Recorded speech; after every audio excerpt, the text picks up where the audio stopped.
Hello, this is Grace talking, also known as Grey Fable. You are listening to the Arkenmore podcast, in which I run my friends through my Dungeons & Dragons 5th edition Nora-themed setting called Arkenmore. Arkenmore takes place in a society with 1940s levels of technology. Long ago, the monster continent known as Arkenmore was conquered by heroes and adventurers, after which the discovery of a magical gas known as ether gloom, now refined into a fuel called ethereal light, ignited a technological revolution. Armed with this technology, humans built their new empire on the monster continent, the crown jewel of which is the city-state of New Ampharos, named after the ancient civilization that once resided on this land. There, skyscrapers puncture the skyline and the ports bustle with trade. While a powerhouse of industry, wealth in the city is heavily stratified. The government and police force are corrupt, and organized crime syndicates divvy the streets and fight over territory. And here, in this heart of human darkness, and the darkness of the other species who coexist there, is where the game takes place. And in such a place, can heroes even prevail, or will they turn to dark methods themselves? The following is the first session of the new campaign, or the pilot if you will. Content warnings include gore and violence, horror imagery, and bigotry towards fantasy species. Now let's begin. Alright. Hello everybody. Welcome to the first session of this new campaign for Arkenmore, the D&D Nor setting that I made up. So, this is our first session. Prior, everybody here has had an opportunity to explore their characters in intimate one-on-one sessions, during which every single character has been arrested and put in prison, which we'll circle back around to. By the way, now that I brought it up, I meant to say this, so I'll say it now.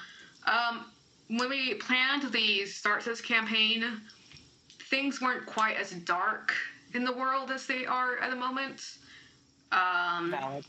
And the topic of prisons has gotten a lot, well, shall we say,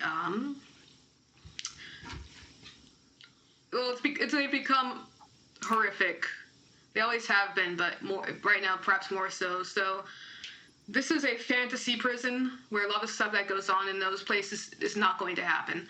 Either because it's something that's off topic based off of the red lights you guys gave me in the pre-game questionnaire of topics you don't want to talk about, or because I don't want to talk about them, or because it's not appropriate for the game. So this is just it is going to be evocative of prisons that are hugely in the American zeitgeist, like what's the one in San Francisco again? Alcatraz. Like Alcatraz. There will be things like police there'll be corrections officer violence. There'll be the use of very bad treatment of prisoners, but it won't be quite as bad. All right. So with the darker things out of the way, I'd like to go ahead and get us started. As this is the first session, I'd like all of the players here to take turns. First of all, saying their preferred name for the game and the name of their character. Let us know what you're playing, what your character species, class, and background is, and why you're in prison today. What did you do or not do? Go ahead and go into as much detail as you feel comfortable about all of that. All right. Is any volunteers? So who wants to go first? I guess I can. I can always count on you, Bird. I got you. Hi, I'm Bird, or Birdie, or Bridget. Any of those. I am playing Carmen, who is a human paladin. She is an affiliate of the Church of Goldra. Not that is very well known in the prison, at least, thankfully, unless something has gotten out, which we would hope probably hasn't. As for why she was in prison, she decidedly stabbed an affiliate of the Veldam and killed him. due to the fact that in the prior campaign, the Veldam gained access to an artifact of the church that is capable of many great miracles. And we were a very furious 18-year-old who was also grieving, but also we're still very much, pretty much that. Besides that, that's basically me. All right, thank you so much. And as you'd say, you are decidedly going with, yeah, you absolutely did it. Oh, yeah, no, she absolutely did it. No hesitation. And of course, paladins in this setting are a little bit different. More of a, shall we say, Knights Templar situation, very low-key, very much not supposed to still be in existence. All right. And, yep. Now I will, looking at the screens, anybody roulette wheel. Volunteer or... Gotcha. Okay. Tyler, I will be playing Koloth, a hobgoblin fighter. Koloth is the rightful prince of the 13th of Siski Street, and he was arrested very recently for assault of a police officer as well as racketeering charges, and he is only actually guilty of half of those. He very politely chose not to slay the officer for his insolence. But the racketeering charges he did plead guilty to once it was explained to him what that meant by the temporal authority. He is also charged with murder. Yeah. Oh, and also with murders, which he did commit, but they were justified. So those ones he pled not guilty to. Self-defense. Yes, and he is denying soundly the assault on the police officer charge, I believe. That is correct. He has only ever in his life hit 2 officers, and that was recently after he was jailed here because he was being mistreated. He didn't hit any of the officers before that point.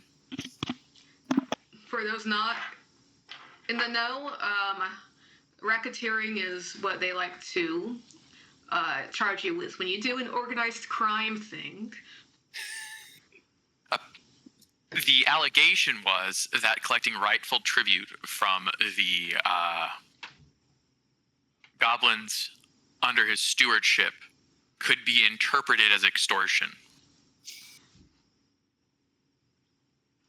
It's all relative, of course. Well, this is one of those things that can easily be addressed through thorough discussion and a fair evaluation of the services he provided in turn. Namely, protection for the divinely ordained servant class as spoken into truth by the warlord Gozar. And of course, Gozar is the founder of the Goblinoid Nation and the deity that they recognize. And the warlord who will has rightfully, conquered the world and created its orders. Of course. Well, thank you so much, Tyler. And who would like to go next? I'll go. Sweet. All right, go ahead. So I am Speckles. I'll be playing Maya, the half-elf ranger. She is totally innocent, all right? She came in here just trying to do some regular smuggling of a boulet, and some shit happened, and the boulet got out, and, it may or may not have killed a bunch of people and caused some destruction of property. But you know what? Completely innocent. This is not her fault. She just wanted to see the Ranger Rick movie. All right, there is a lot in between there that has not been described, but that's up to Speckles or Maya's character to explain to people. Of course. Now, just some regular run-of-the-mill smuggling of a monster, but that's fine. All right, thank you so much. All right, so we got 2 characters left. Who wants to jump on it? All right, that's you. Thanks for volunteering. One Callum. You can call me Callum if you prefer. I'm playing Callum, the halfling druid. He is very much a man out of his natural space, so to speak, having been in New Impros for less than 24 hours, less than 12 hours probably, before getting arrested for murder charges. Don't think it's really fair to call someone a murderer for killing the guy or trying to kill the guy that was trying to kill you with a chainsaw and a machine gun, but turnabout fair play, I guess. Callum has not denied what he did. He did say ardently that it was self-defense during his trial. We're stuck here for the foreseeable future. This place sucks. It really does. Well, you have a head start on this. Yeah. Very much. Last but not least, though. Yeah. One more character left. Yes, I am Trent. I'll be playing the human, Edward Alexander Carter, the warlock, and son of a wealthy socialite and actress, and the infamous and missing Charles Flick of the followers of Flick fame. He is a gambler by trade, and a gambler by choice because it was the easiest thing he could lean into when he ran away from his home, and eventually got wrapped up in his alleged father's nonsense, and inadvertently became a warlock attached to the cult nonsense he's gone well out of his way to avoid up to this point. However, it found him, and he followed it back, and it led into this trippy haze where Edward was attacking figments that he saw and certainly perceived as real as they were physically hurting him. And when he awoke from this daze, he was still in the park. Daylight was out, and apparently he was being charged for lesser arcane assault. And that daze continued all the way to the courts, where he could not provide any real answer of the events that led him up to that point and what he was actually doing. Pleading insanity, I don't think was an option. So, I mean, that gavel hit fast, hit hard. Whether or not he's guilty of it, he doesn't know. He got sent off with the others in the anti-arcane ward. Thank you. And yeah, of course, that is a bit of a lesser crime that Edward is being charged with. Now, the casting magic is a bit rarer in the setting. However, there's been a bit of an uptick of that thanks to a very dangerous, very legal, and addictive substance that has been on the streets that gives ungifted, untrained people the ability to cast magic. As such, the prison systems meant to deal with that have been overwhelmed, and poor Edward is now had to be bumped over to the anti-arcane ward in Morgato, the prison isolated on an island in the bay. All of you now having your free lives ended, or beginning perhaps new ones in this situation. But before we explore life in the facility known as Morgato, I'm going to bring you guys to a map. And you all are going to be rolling initiative. What right the now. fuck? Yep. Yeah. Yep. That's how we were starting. Just don't. All right. It's a medias res. Don't worry about it. You will understand in a second. Understandable. This is where Have a you nice are day. right now. We start here. All of you are in a familiar room. You're in the large cafeteria in the prison known as Morgato. You don't remember how you got there. You don't remember what was going on, but you know something is very wrong. There is gore and blood spread across the floors. The tables and chairs have been knocked into a disarray. And around you, in the background, you can hear screaming from deeper in the facility. You hear gunfire even. And there are creatures making their way through the chairs, lurching towards you. And you know, instinctively, if you let them reach you, you're going to die. I'm starting a combat encounter right now. Well, I'm glad I told you all that long rest. Jeez. Huh.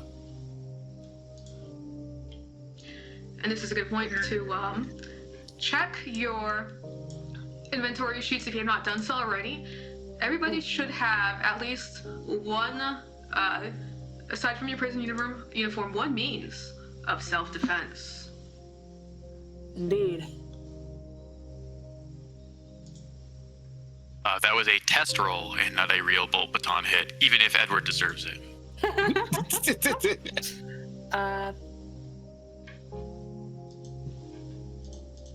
Hey, Grace. Oh, okay. Nope. Hey, Grace. Okay, You're Yes. still adding people. I apologize. Oh boy, the pressure. Yes, Bird? I don't have a character on the initiative Birdie, tracker. right-click on your token. Oh, I'm sorry. I'm used to... Yeah. Sorry about that. Yeah. Oopsie.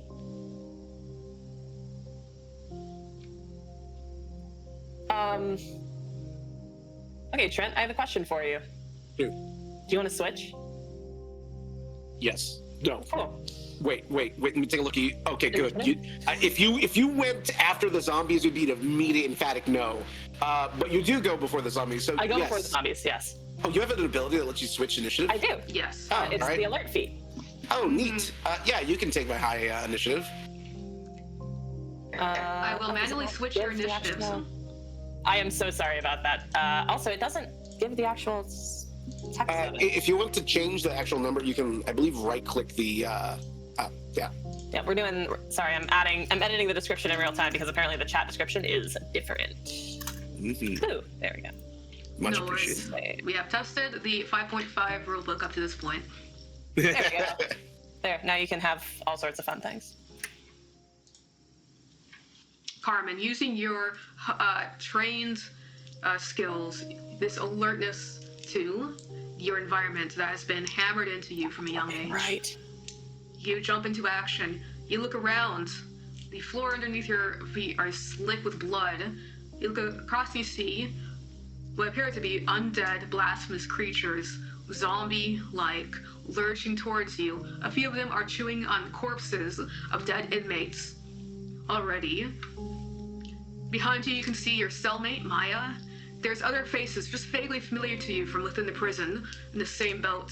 You appear to be holed in to a bit of a fortress of the tables that have been pushed forward to make something a bit of a fort. Now, for this combat, the chairs will get in the way of anybody who is medium or larger, and they will be difficult terrain. Got it. Okay, that You can does. hop. Yeah, you can hop on top of these tables and run across them and jump from table to table if that's within your ability. Mm-hmm. You can go underneath the tables to get cover. That will Oh. have your movement. Of course, you'll be crawling unless you are size small or smaller. Oh, hey. Good work, Callum. It won't be relevant for very long for me. Yeah. Okay, so I don't actually know if I could get there. That guy's spoopy, though. Well, actually, if he's a ghoul, then... Oh, wait. So these are the tables. These are the chairs. Yes. Yeah. I'm guessing crossing over a table is also difficult terrain? You can go on top of the table. You can hop on one and run across it easily. And I'm guessing they can do the same if they're... Well, I'm not so sure about these guys, but that one. Right. Okay. She's going to take stock of the situation. And we are going to Oh, let me go ahead and maneuver edit the- to... There we go. Yeah, maneuver to the ghoul. I cannot take an action while the game is currently paused. Go ahead. No. So we are going to go here. I'm going to look at my sheet before I do something silly. Instinctually, you race forward. Easily, you hop on top of the table. Crouched across me, you see this bent figure with this deformed grayish flesh. It's crouched right now. It has a torn limb of a fallen inmate in its mouth, and his hungry eyes, light blank, turn up to you, and you hear a growling as it continues to chew. Indeed. So we are going to use the human resourceful feature to gain a heroic inspiration because I want to kill this thing. Well, actually, hold on. Apologies. Okay, yeah, that is... I apologize very much. I am going to wait for the resourceful feature. I'm instead going to attack and utilize Vow of Enmity. Excellent. Which does the same thing as the resourceful feature, but with advantage. But it's when you take an attack action, which is different. I thought it was you had to attack and hit first. Why isn't it showing the actual freaking text? I apologize for this so much, everybody. That's all good. Here's the text for it. I'll fix that in a minute. So I'm going to attack. I'm going to have advantage.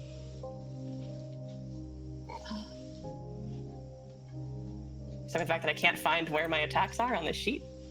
There it is. So we're going to attack with advantage.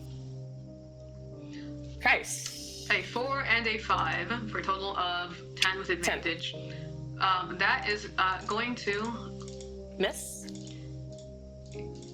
There we go. Yeah, that will unfortunately miss. Well, it happens.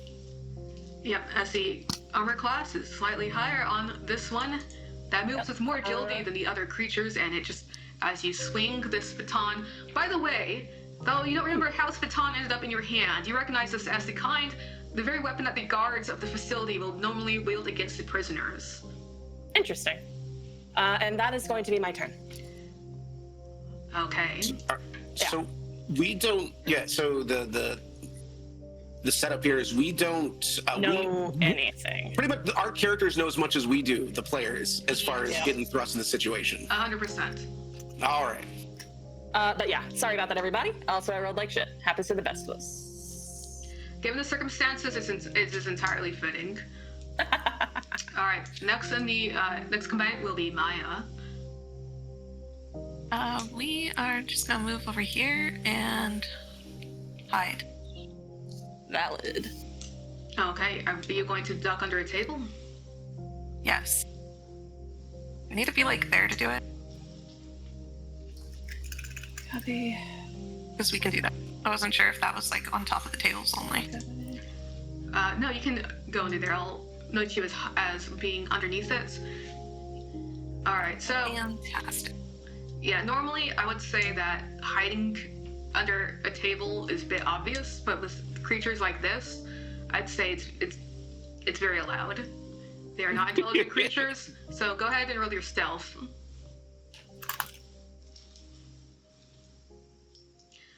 We actually have not messed around with stealth mechanics in 5.5 yet, so that will be interesting. Yeah, they did change a bit. I don't think my expertise helped me out much. No, but it's fine. We're getting the bad rolls out of the way on the first turn. I mean, to be fair, Specs, it turned your 3 into a 10. Yeah, I interpret that as it helping you a ton. Okay.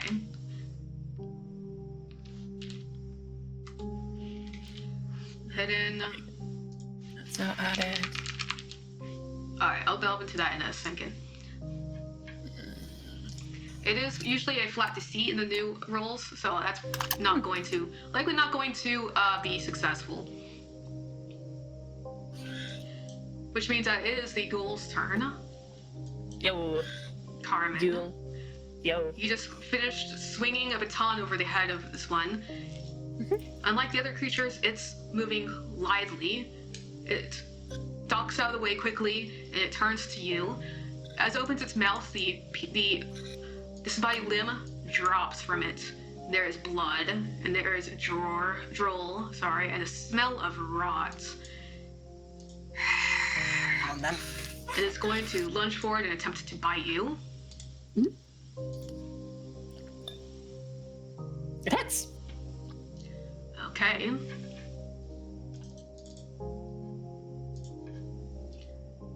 15 damage? Oh, no, that's a d20 roll.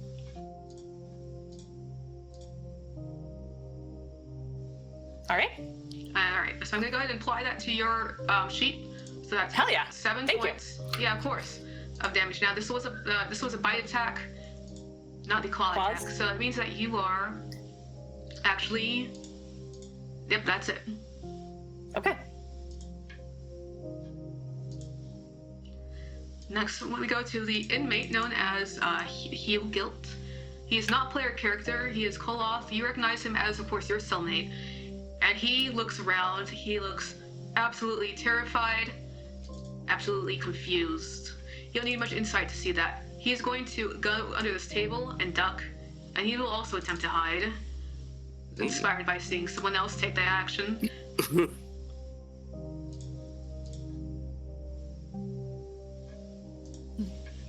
He rolled a 15 Nice. flat. Which, let me Trigger's check not this. Is the actual the DC hit is 15, Woohoo! and he Hey, is now we behind know. 3/4 cover, so that means he's hidden. Good for Mr. Guilt. Good for him. Yes, that's his turn. Which brings Trick us. is not to hit your head under the table. It sounds like you have been there. you have no idea. So Koloth. Koloth is trained in warfare, so he does a quick assessment of the field. Namely, these are not people, so they don't follow normal rules. So we should set focus on the basics. Force projection in clumps. He sees the red hair billowing as someone dives across the tables to start fighting one of the beasts. He sees you dive beneath a table, and he shouts, "Those who can't fight, hide. The rest of us, focus your attacks. Strength in numbers." And he's gonna take off towards, Maya. He actually stomps on the table over your head. As he leaps next to a person he doesn't know, and he doesn't even get a chance to really check the bolt baton for Elite, because he's already in the thick of it. So we're just hoping they fix the switch. Grace, Koloth's mind was blank before this, but how comfortable does he feel with the item in his hand? Did he plan to have it? Has he done his drills This to refamiliarize himself with it? It's not too dissimilar for something that they used in the old country. Gotcha. During the So war. out of character, you get weapon mastery if you spend like a long rest practicing with a weapon. Now you do So I not just wanted have, to make sure. You do not have We do weapon not have mastery that. for the bolt baton. It does, Gotcha, however, so when you flick the switch, hum to Turn life.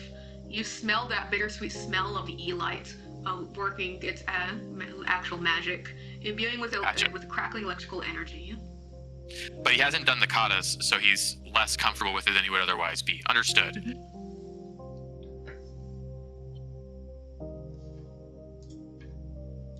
Oh. Well, that's not promising.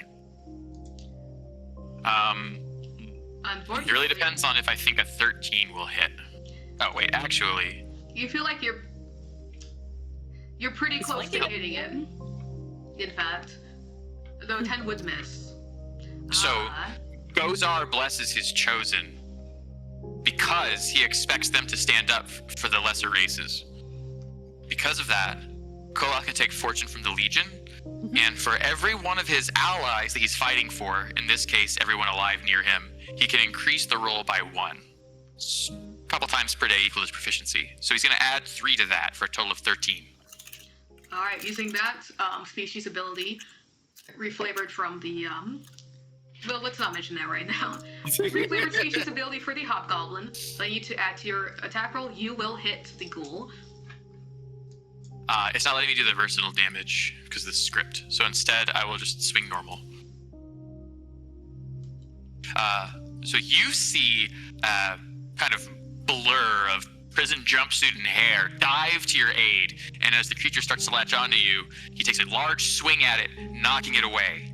All right, then. And you hear a shout from over your shoulder, "You are supported. Continue." And as you make Would contact, pause, a glance, and you would see a nod. there is a solid thud as you make contact on this creature's shoulder, and then the electrical energy bzzz, as it swarms over it. All right. Koloth will then action surge to hit it again now that it's on the back foot. Nice! That will in fact That's hit. what we like to see. Total for 16, and minimal damage on the dice. Both the D4 and the D6. Yeah, he knocks it back further than he expected because he was just trying to dislodge it at first. So his follow-up is less than lethal, but he's certainly doing his best to keep it away. And in the surge of adrenaline, you swing, and then you swing again. There's a zzz on each hit.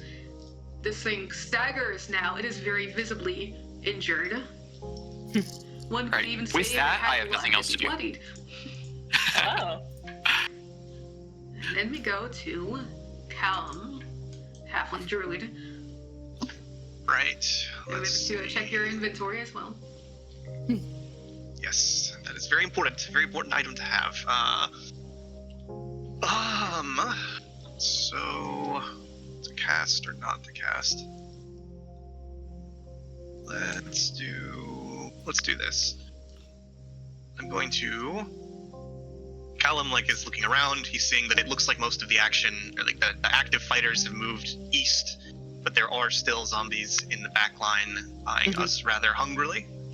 And I'm going to cast. Let's see which one's closer. They're both pretty fucking close, but this one has more difficult terrain. It looks like. Yeah, the chairs are difficult terrain. Yeah, I'm gonna target the top one. And we will cast. Murmurs something and crushes up an item in his hand. Cast. Callum, you are familiar with this spell, and you do suspect that there's a chance it will not work on these specific foes. Oh, interesting. Wisdom saving. Okay. Then fuck that. Let's just do this then. Instead, we will hit the one. So yeah, a different spell has that, but not hold person. Huh. That's very weird. All right, let's do Something this. Yeah, something to play with next time. And we'll cast Moonbeam instead on this one. Love it. It's classic. Yeah, because we never use that spell in the test. Can I get a DC 13 Constitution saving throw, please? Absolutely. All right, now we'll get to see how sturdy these things are. Jesus Christ. Well, when you roll a natural 18 on the dice, roll 21. That's kind of cracked. That's okay. On a failed save. It doesn't do anything on a failed save. That's fine. All right, and then I'll just go ahead and use my bonus action to wild shape. Okay. What would you like to transform into? And please describe how that looks. Yeah. Okay. Seeing the creature take no effect, no damage from that particular spell, you would see that probably the first feature that changes that you would notice is his nose is beginning to elongate. His back and frame is hulking up and expanding in size, and he's being rapidly covered by dark brown fur as he shifts into a full-sized, fully grown brown bear. Oh boy. Nice. I do. All Let's see. I do have a bear. You prepared the bear. Well, we had the bear in the past. Hi, bud. Yes. Yeah. In the As we're fighting zombies, we look over our shoulder and just see a bear now. fucking bear. Yeah. Huh. So you're probably distracted fighting the actual zombies. You don't notice that this rather small figure of this halfling male, he just suddenly turned around, and in his place, there is a rather large, rather imposing actual brown bear. And of course... Oh, yeah, there's a mysterious face. Let me get rid of that. Yes, prior to transforming the spell you cast, Moonbeam, you should still be able to have concentration on it. Yes, it is still up. That is a wild moon circle feature. Yeah, it's kind of It describing does you. have damage now. It doesn't say it does half damage on a failed save. Or on a Half as much successful damage. On a successful save, the creature takes half as much damage save. only. Damage only. Okay, yeah, here. Yes, go ahead and roll your damage, and I believe that's radiant too. Yep. There we go. Damage is nothing. Well, 5 damage. Yeah. Not bad. No, yeah, it's return. Well, my hope with that placement is to dissuade this one a little bit, or at least hurt it if it does try to move through. And casting a spell, you channel through this slim, pale white willow branch. Of course, I want to really, you don't remember picking this up, where it came from. You had it in your hand instinctively knowing that it had promise, capability to channel the spiritus magic that you've been trained to do so. They, Interesting. calling forth, of course, how fitting, Moonlight, the spirit of the man in the moon. So a searing white light opens up from above and beams down over this undead creature, and it writhes in pain as its decayed flesh begins to sear inside of it. After which, once again, calling on this wild spirit, you transform your own body and take the aspect of the brown bear. Anything else? Looks like you guys have that area kind of settled. I'm gonna lumber on past you, Edward, because they're gonna come in that way. And the thing is, like, out of everything that is happening right now, Callum's diminutive form warping, twisting into this massive bear does not perplex or startle Edward. Yeah, he knew already. You guys been talking. I love it. Yeah. Yeah. And that's my turn. Just like a low growl towards the zombies. Alright, excellent. That brings us to the last player. Edward, you in your hands. You have it. You have it out. You don't know how or why, but it's the book. The pale gray leather, the green embedded crystals, the title, True Magic. It's the book that got you in this prison to begin with. That started everything is in your hands right now. Yeah, out of everything that's happening here, Callum doesn't surprise him. The zombies, them being stuck in this bloody cafeteria, that surprises him, but this book, more than anything, is what really shocks and grabs his attention for a moment. He stares at it, and he almost reflexively wants to throw it away, but it holds, and he stares at it, and he feels something. It almost feels natural. He's not... if he were to describe what he's doing, he could not really put it into words. It's almost reflexive, it's almost instinctual, but he is going to, with his back to the bear, he's going to stare at this zombie, and he's only used magic once before, and he's only familiar with a portion of it, and that is he doesn't have a name for it. Mechanically, it's an eldritch blast. And he is going to attempt to recreate that moment that landed him in the prison to begin with. He's kind of will it into being. And so he flips through the books. Come on. And the pages turn. The ancient script. Now, in this moment, in desperation, it almost feels like you can understand them. There's something whispering in the back of your mind. Let's do it again. This time, I can't get arrested while in prison, right? And he's going to throw a blast at this zombie up here. Let me go ahead and toss this.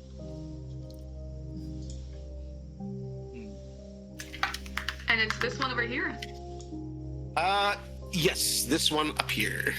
Perfect. Now, that absolutely hits. I believe you had a fun description of your Eldritch Blast in the past. So just remind me, what does that look like? I believe the whole color. God, yeah, what was it? I asked what were the coloration? What was as Flick demonstrated something. Yes. And this is much a mirror of it. This is as he understands it. And I believe it took on a sickly green color. That is 100% yes, a sickly green sparkling color. Yeah, and the thing is, like, he almost reflexively, and if he were to ever reflect on it or like see a picture of it, he would feel like vomiting. But he's even conscious of it, but he puts his fingers to his temple. And then he just kind of conjures this blast into being as it goes from him to this creature. All right, let's see the damage. Yes, that damage. And speaking of damage, while I did a lot of flavor picks, I obviously did grab one of the musts. That's completely understandable. All right, so with agonizing blast, we will see if it. See, Oh god! Oh god! Thank God I have that. Holy shit! Roll a 1 on the damage dice. You add a +3 for a force damage against the zombie. And the sickly green bolt of energy hits it, and it, from its spot, staggers as its lifeless gaze turns to you, Edward. That is completely fine. And the thing is, like, he feels somewhat safe here. His back to the bear. If he trusts anyone, if he's familiar with anyone here, if he recognizes anyone here, it's the bear behind him. Okay. Back to back, you brace yourselves. Anything else before your turn ends? I do not have any bonus action uses, I believe, so that will be me for now. The zombie's turn. And why not? I will start with the one that you hit. Why not? Very slow movement and is surrounded by chairs. So it is going to be stymied a bit. So let's see, 5, 10, 15, 20. Let's go ahead and do a dash. 5, 10, 15, 20. As it enters your zone, the zombie the bear zone. will be sharing a initiative, so I'm going to move them all up right now. 5, 10, 15, 20. Cannot reach you, it will dash to get to approach the bear. Very obviously a bad move. 5, 10, 15, 20. This one will attempt to attack. Koloth. He's hidden, isn't he? Oh, you're right. Did he He's hide invisible. effectively? Yes, yeah, he's hiding real good. So he will continue moving. There was a thunk up here.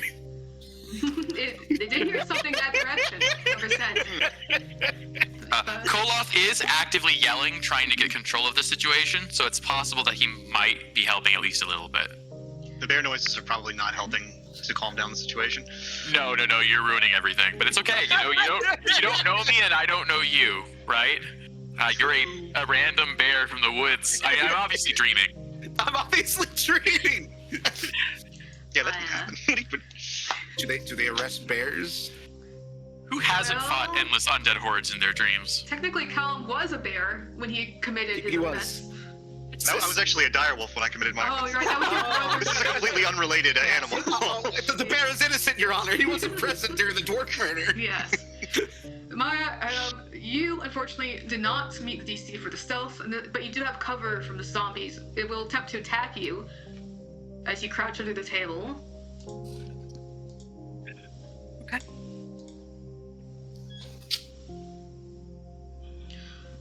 Whew. Even with cover, it's a 21. Even with 3/4 cover, that will in fact hit. Do what you gotta do. That is max damage for a total of 7 bludgeoning. And then That go thing ahead is and apply beating it to through the table to I will get apply to it to you. your sheet for you. Bad news, guys. She's dead. Wait, really? No. No. Oh, okay. Well, I trust you implicitly. And you'd abuse my naivety like that. True. I would. The zombie moves. 5, 10, You do this 15, 20. You would do this? on Koloth's birthday? 20. Now, I believe that is all the zombies. The zombos. Zombie boys. On the day of my dream wedding? Is this what this is, Koloth? Well, ideally, we would fight impossible odds and then come together in overcoming them and so doing find love. Carmen's turn. What is- Go, go, go. Try this again. By golly, we're going to try this again. Oh, hey, I didn't notice. Did any of them walk through the square, by the way? Let me mark that. Because they're Sorry, I assuming should that have they said absolutely would something have walked through it anyways. But yeah, let me go ahead and mark that. And it's, yeah. That is a DC 13 con saving throw. Okay, and it's just this square? Yep, that's right. Sweet. Alright, so this one walks through the beam. Okay. So it happens anytime they move into its space. All right, those are two very different rolls. Okay. So the roll that I rolled was the 15. Weird. I don't know why I just saw 3 dice, but okay. Here's the damage for half damage. Sorry, my dice were delayed. I tried clicking before you did that, and then it decided to do it right as Grace was also clicking. So 9 halved, that will be 4. All right, 4 radiant damage. 4 radiant, which is important for anybody who's fought zombies in 5e before. All right, now Carmen, I believe you rolled your thing. Sorry about that. I did. Fun things happen. We are going to look this thing down her nose, and she would kind of take a minute, breathe, ready yourself, and we are going to use the Paladin Smite feature. We can use this once per long rest without expending a spell slot die. What was your 2 at 23? And it is going to be 2d6. So /R2d6. Attack roll? Damage roll. There we go. There's the damage roll. And then a situational bonus. I'm going to read the flavor text you put in here. Please. For a breath, there is only the gritting of teeth. Then the light comes. It still didn't fix it, though. That's interesting. But you know what? It's fine. It's going to take 15 damage. The 2d8 is radiant. As you use your Paladin Smite ability, this holy light, this gift from Goldra herself, flows, lights up the baton, even as it's vibrating your hand with this electrical energy. It's almost blinding as it makes contact with the creature. There's smoke, there is this crack like lightning, and then it is slain on the spot. And without even looking to Koloth, she is moving and going to where Maya is hiding. The sheet is fucking with me. 1 minute. There we go.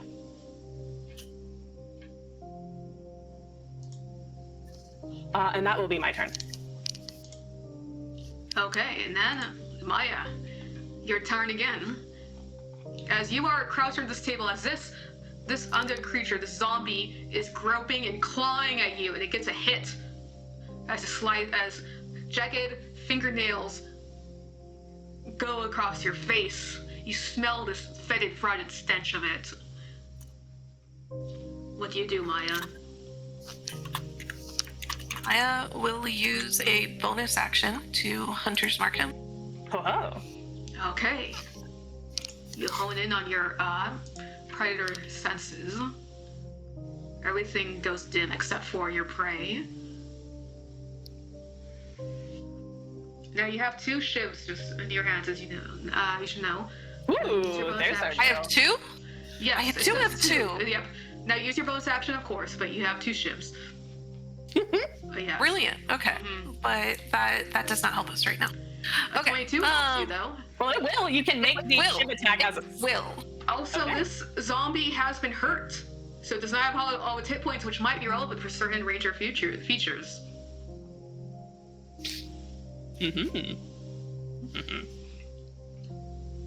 Just roll a 22 on the dice. Go ahead and use all the damage that applies. Alright, so on the shiv die, that you slice it with a 6. Go ahead and roll your Hunter's Mark, which you will roll a 4, so that's 10 piercing altogether. Anything else? Wink, wink. Nudge, nudge. You could perhaps use. I don't want to use it. Only has one use, it says. And let me review that. Hold on. It says 1 per turn, but then there's like a 1 out of 1 for the use, so I think it's just lying to me. Oh, yeah, that's just to track whether you used it for the turn, I believe. Yeah. Hey, Colossus Slayer, there it is. Oh, plus another 8 on Jesus. the Ranger, Hunter, Colossus Slayer, die, which is the max you could roll on that. That's a total of 18 points against the zombie, just slicing it with a shiv. The zombie had 10 hit points altogether. It took radiant damage from the moonbeam, which means that, with its skin still smoking and crackling from the moonbeam, you dive in with your shiv, and you slice. Its neck comes loose as it falls apart and crumbles to the ground. And then we're just gonna Stay near move me. behind our roommate here. Keeping ourselves in cover, life's good. Okay.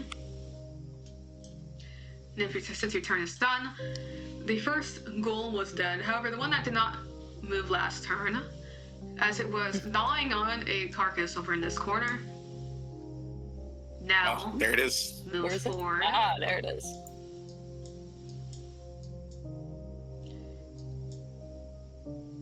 Let's see. It's going to go ahead and use a dash action. It's a difficult terrain.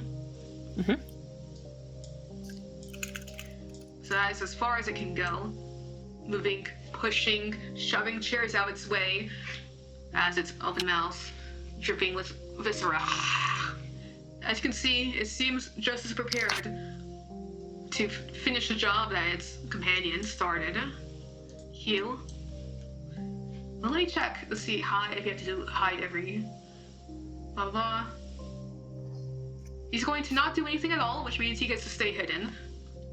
Valid, brother. Wait, stay hidden? Oh, okay, I don't know he's there. Yeah, well, you saw him go under the table. You're not a zombie, so Ah, right. you don't know where he is under the table because he's hiding, but you know he's under the table somewhere. Is basically how that works. It's 5.5.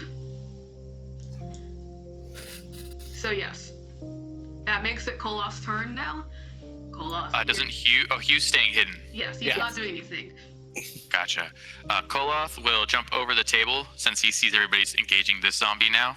And he's like, oh, you fight well. I'll stick with you. There's a pause, a blink. You as well. There's an audible sigh. There's another one coming from behind. I saw it go under the table, but I don't know where it is now. Rip Titans.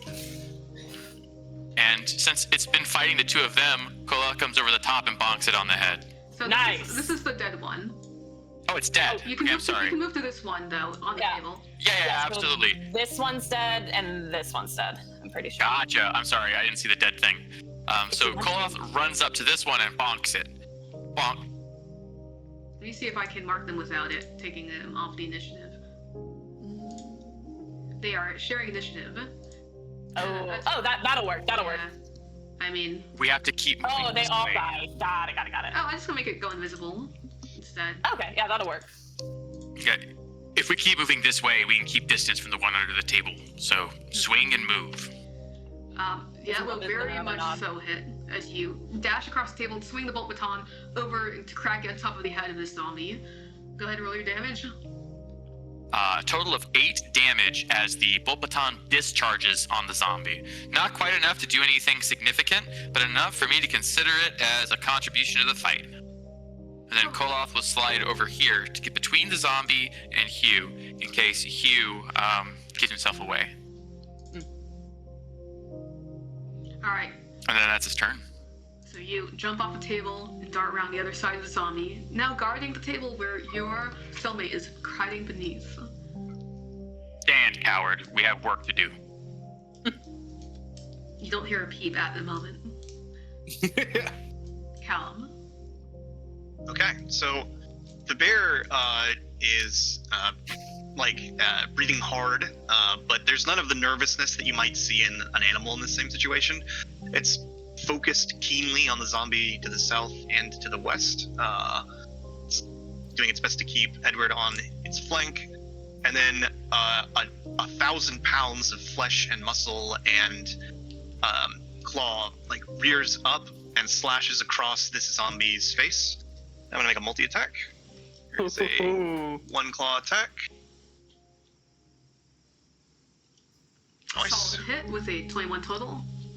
Alright, here's the damage. 5 damage, and he is knocked prone. So you rake the claws across him. But not apply that. No. Alright, now I apply it. As the zombie topples over, its gaze, not yet startled, just turns to you from the floor.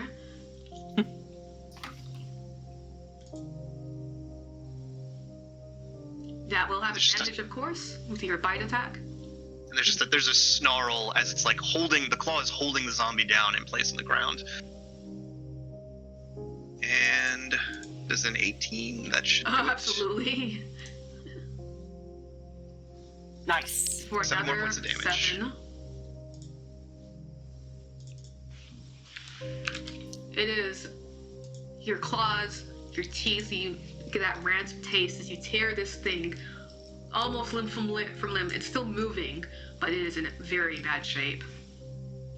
Alright, that is my turn.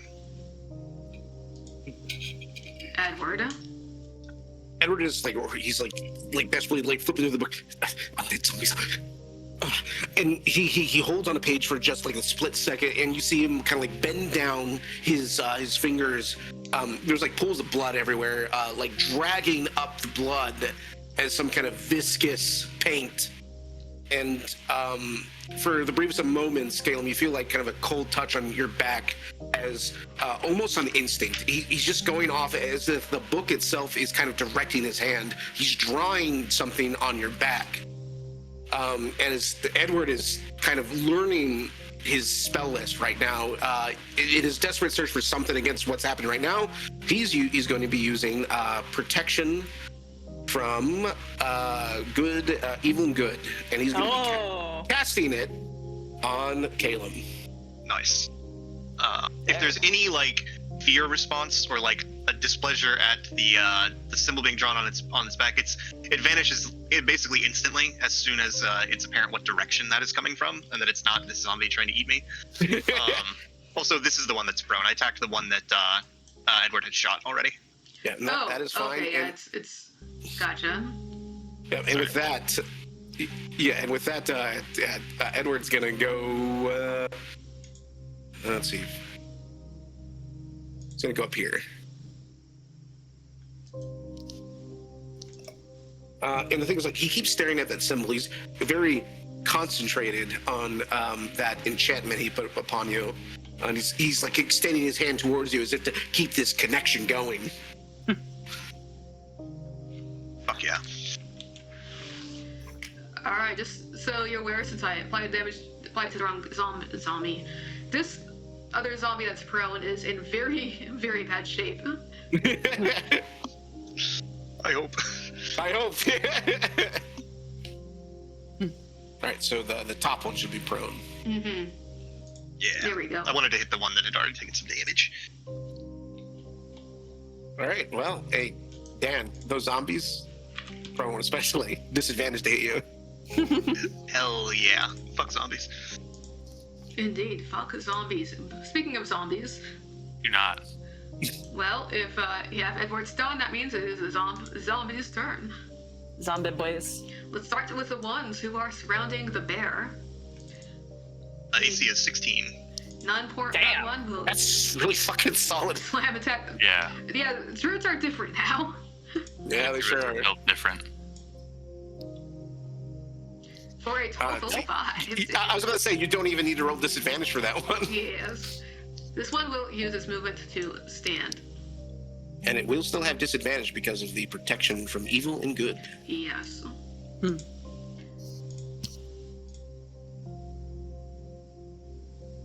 Highest was Missed by 1. 15, which is still going to be a miss. We will go to the zombie that is by Koloth. It makes sense. A bear is getting punched by a human-sized thing. It's not. It's Yeah. it is. Yeah, that's very fair. Yeah, my AC is only 12. Nope, that's gonna work. As it lurches back from the baton and it rushes forward, grabbing, slamming at you. 6 Ooh, points they of could all turn bludgeoning into damage. bear. I'll apply that to Yeah. your token now. Koloth smugly deflects the first hand and then takes a punch to the face from the second. The zombie lurches. What was that? Oh, no, carry on. The zombie lurches towards Carmen, who's standing on the table, and will attempt to do the same thing, reaching forward. Okay, go ahead. Yeah, there you go, buddy. You got it. Yep. 17. Her teeth are grit as she's kind of doing like an awkward stand, trying to make sure that they can't get underneath the table again. That works. I hope you like taking max damage again. I do. I love taking max damage again. Go ahead, because you're taking Fine. max damage again. And Then the other zombies are appear to be no more. Alright. Carmen, it's your turn. yeah, it is. We're fine. This is fine. As a free action, because we centered ourselves and got Vow of Enmity off, we are going to, via the text, don't consume the resource, just post the damn thing. Oh my god, it didn't fucking post it again. What the shit? It's a literally Christian the only game. description.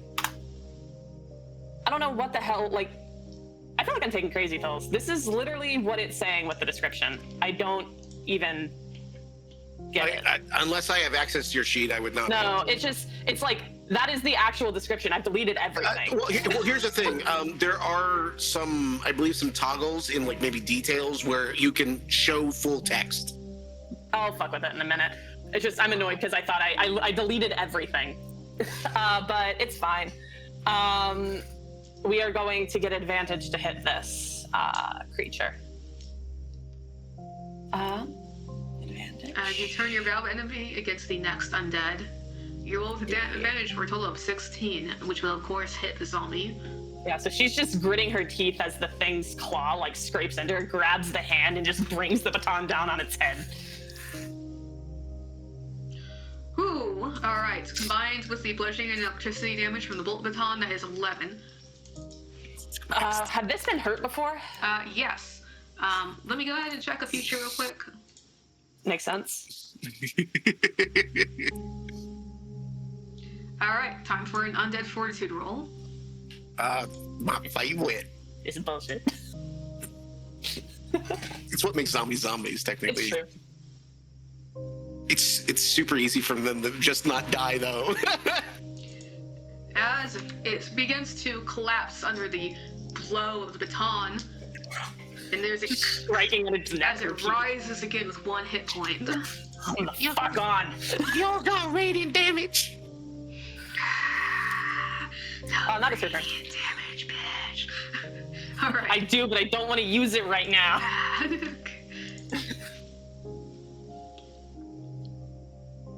Alright.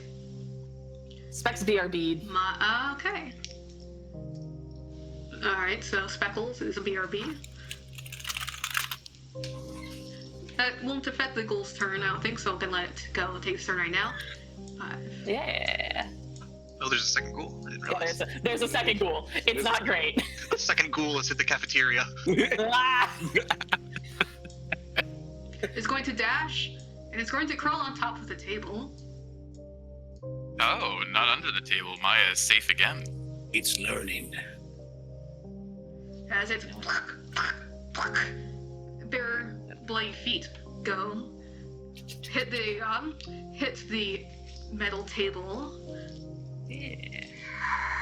Also, do you mind if I try one thing? I want to see if it works now. Go for it.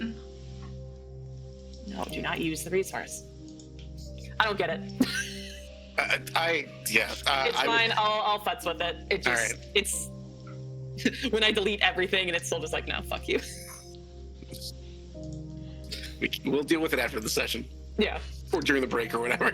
yeah.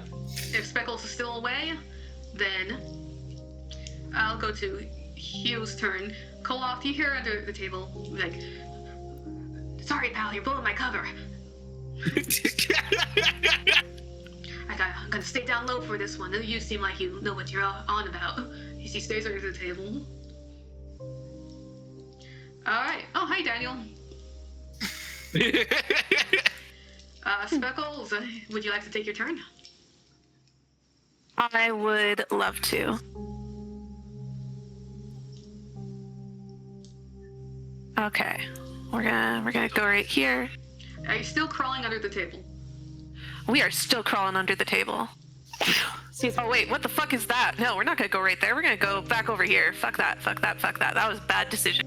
Well, We you never got did to it. see into the future a bit because I let the ghoul take your turn.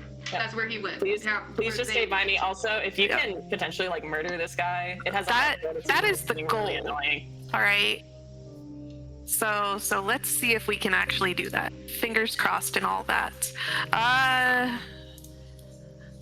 Bonus action to move the hunter's mark to this guy. Of course, as you focus on your new prey.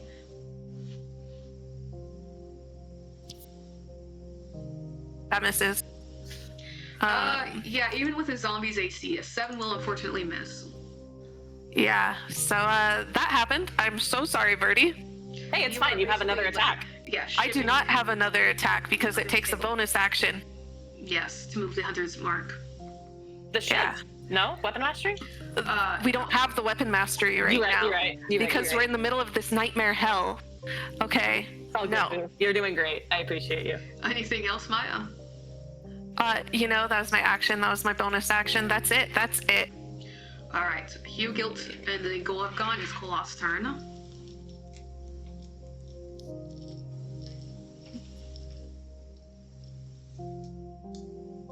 Which would be Tyler. Yep.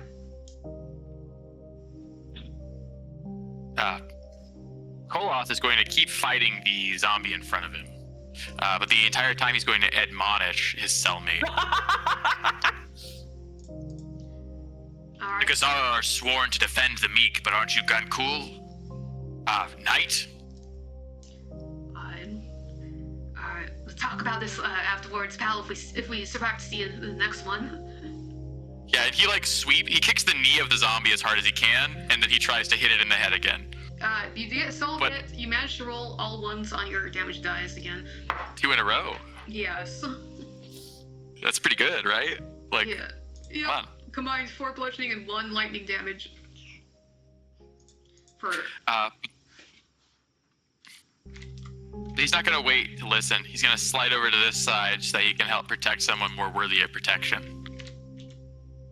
now, granted, while you did not take the zombie to its knees, it is very much damaged, as sloughs of flesh is coming off of it where you hit it.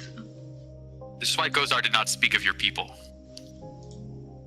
Oh, okay. We were going to dig into the implications of what Koloth is saying later, as we move on to Callum's turn.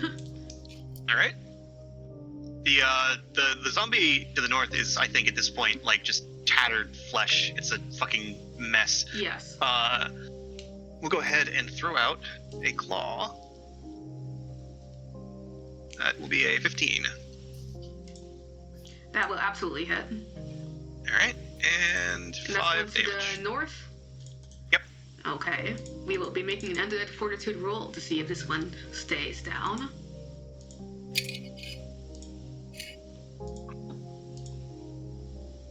That will, in fact, you slice Not off allowed to have nice things. a full lit arm.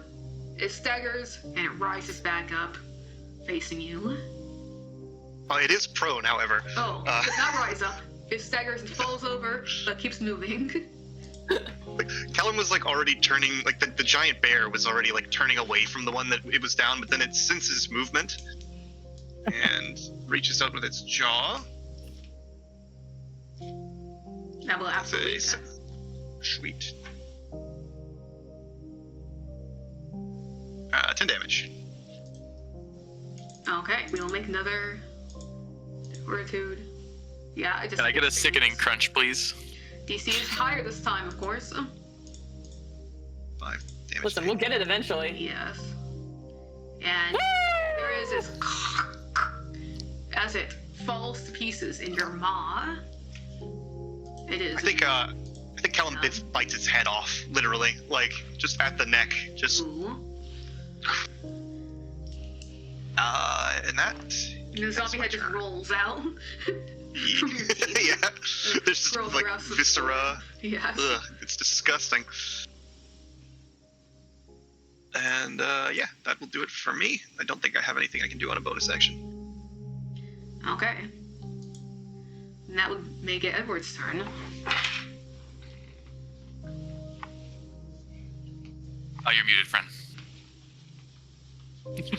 Edward on the table, seeing that one of the things has finally fallen still completely. Still concentrated on the bear. He looks at the zombie nearby, and he is once more going to kind of reflexively concentrate, those fingers going up to the temple. And I'm going to spend a lucky to give myself advantage on this attack roll. Nice. And then we will go. Alright, using the lucky feat, rolled a 19 for a Good 24 work. total. Absolutely will hit. And which one was it that you were aiming at? The one south of the bear. The one obscured by the giant bear ass. Yeah, even with that cover the bear gives it, that's it. Nice! For maximum damage on the Eldritch Blast for 13 force damage. Oh boy. Oh, we get to make another 42 roll, looks like. Alright. I did 42 roll, the DC is kind of high. I don't think we'll make it. It does not make it. The sickly green light shatters into pieces as viscera goes everywhere.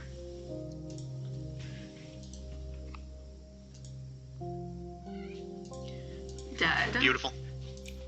Anything else, Edward? That is Edward. He's still looking at the zombie that was exploded. Zombie's turn. What is left of them, which is not much. We will go to the one that is by Koloth first, and it will attempt to hit him back. Oh. And it will, the tradition of Tyler's characters, roll a crit against him. For a total of 2 dice, 1 and a 2. Whew. Jesus Christ. Yeah, 4 total. That could have been so much worse. Go ahead and apply. You hit me for less than he hit me. Yeah. So we're stuck basically in a full grapple right now. Bash with the baton. It's still jittering from electricity, and it bashes you back. Yeah, so we're a big knot of limbs. The one that is getting hit on by a person over the table and under the table, it being a zombie, it turns its gaze upwards to Carmen. It'll attempt to hit her. Come on, then.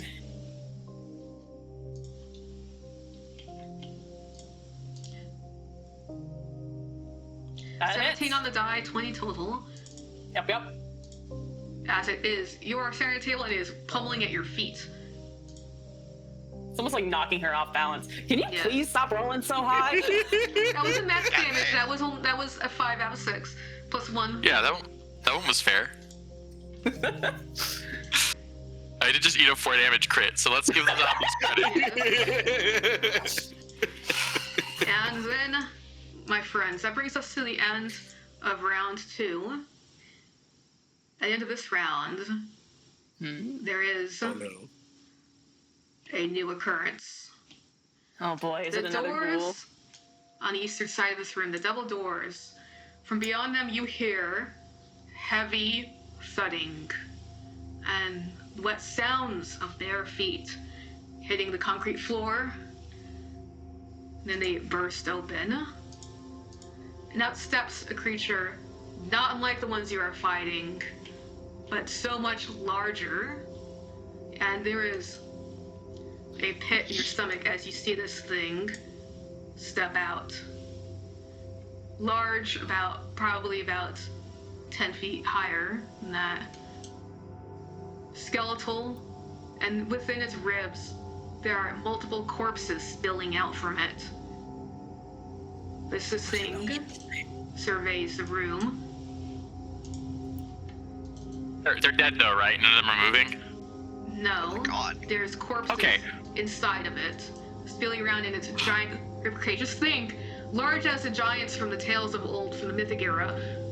Clearly not a living creature, clearly dead. Its jaw, southern hinge opens.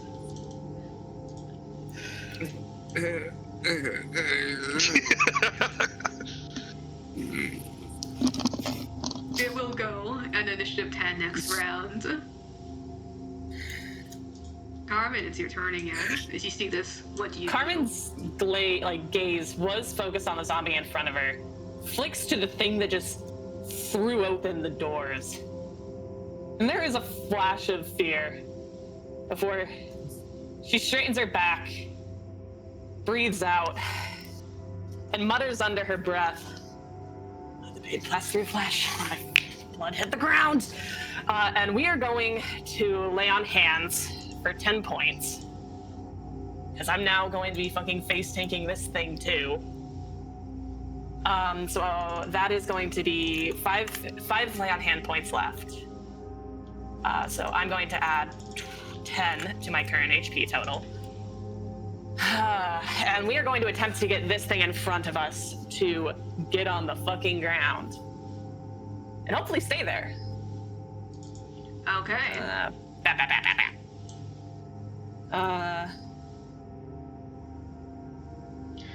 Alright, rolling with advantage again. Total of 14, which will hit a zombie. Cool. We are going to do damage to it. Pray we roll high. That's what we like to see. Alright. It needs to do the undead fortitude of thingamadoo. That does. DC for this will be 15.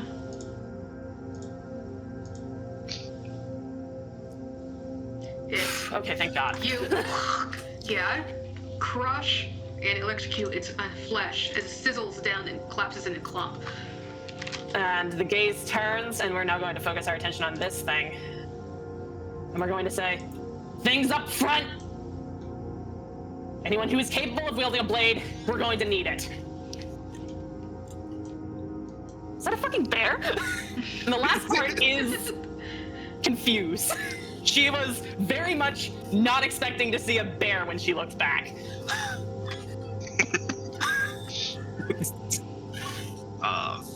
Double take. You can see that the bear, Callum, has its eyes firmly locked onto the zombie that Koloth is fighting right now.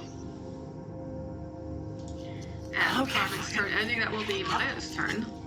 Under the table now, your prey destroyed. Something new was entered. The cafeteria. There's a ghoul right above us, Maya. And there is still a ghoul on top of the table. I can protect you if you want to attack it. We'll go attack it. Alright. Yeah, just for you. Bless you. Are you getting on top of the table now? No. 5 feet, don't go that far. It's too rapid. You cannot. You really. It would be very hard for you to attack it from under the table when it is on top of it, just so you know. Can she go here and attack it? Of course. But Okay. if she gets out from under the table.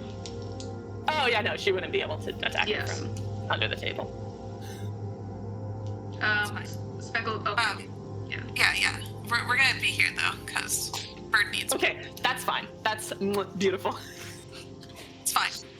We move Hunter's Mark, Mm-hmm. and then we miss with our shiv.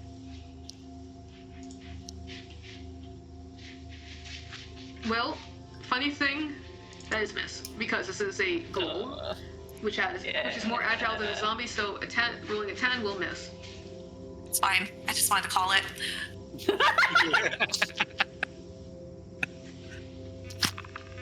All right, that's unfortunate, but it happens. The ghoul's turn, by the way, is now up. Yep. It turns from foe to foe, but one of them is now within reach without it even having to move, and it will do a claw attack. Oh. Yep. Mm. Which will be a Never mind! 7 as a miss. Don't even worry about it. Hugh is going to. He successfully hit the first time. He's going to stay hidden. Which brings us to the newcomer, the giant, rotting skeletal corpse. 3, 4, 5, 6. Now, granted, this thing is large, so it does not have any trouble moving over the chairs as it dashes. What about the tables? Okay, it's fine. It jumps over the table and stands there. Oh, wait. Okay, it dashed. Okay. Measure something. It dashed! No! Don't This worry, is bullshit. it's not doing anything this turn. Oh. The aura pops out. No, they.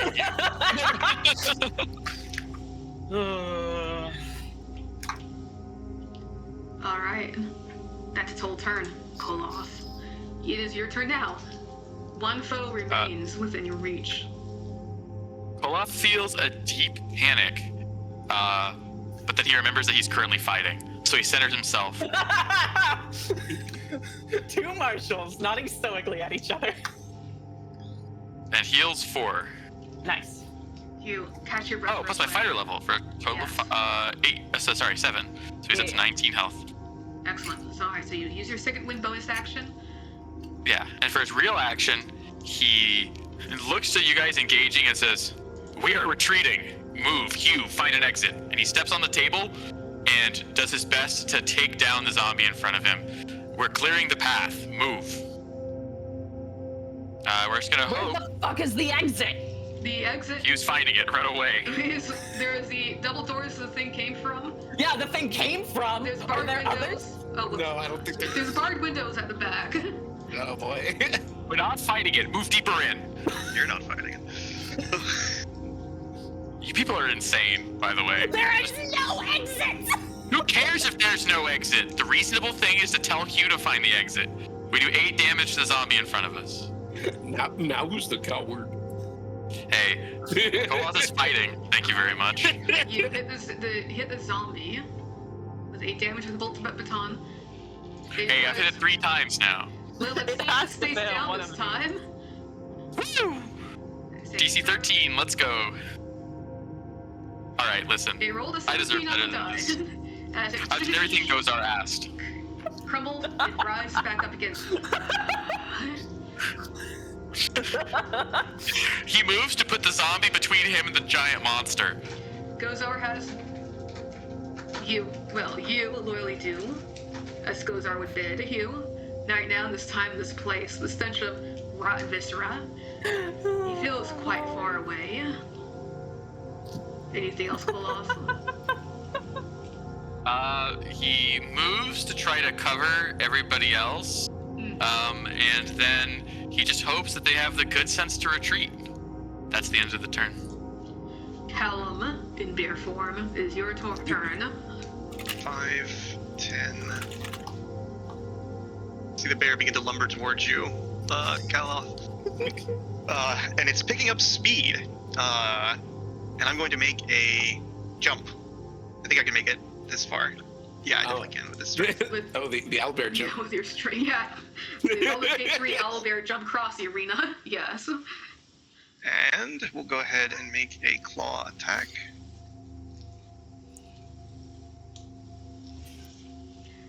It's a And that 13 will hit. absolutely hit the zombie. Alright. Take 6 damage. Alright. We will roll to see if it goes down. 2 on the die. 5 total. That is not enough for it. Its undead fortitude ability. As your claw rends it apart. It had already been bashed into oblivion by the bullet baton. As you finish it off. And then, just for good measure, you see the bear's still, has it pinned down to the ground, what's left of it, and reach its neck down again and crush the thing's skull in its mouth. There's a as the rotted head crumbles under your fangs. You get a glance, Koloth, but then the bear turns its attention towards the ghouls and the approaching giant. And that's my turn. All right, Edward. That's recklessness. What would you like to do now? Edward, still maintaining that crucial spell on Callum, will turn his attention towards the ghoul, which is still present and on that table there, and he is going to throw a Eldritch Blast at it.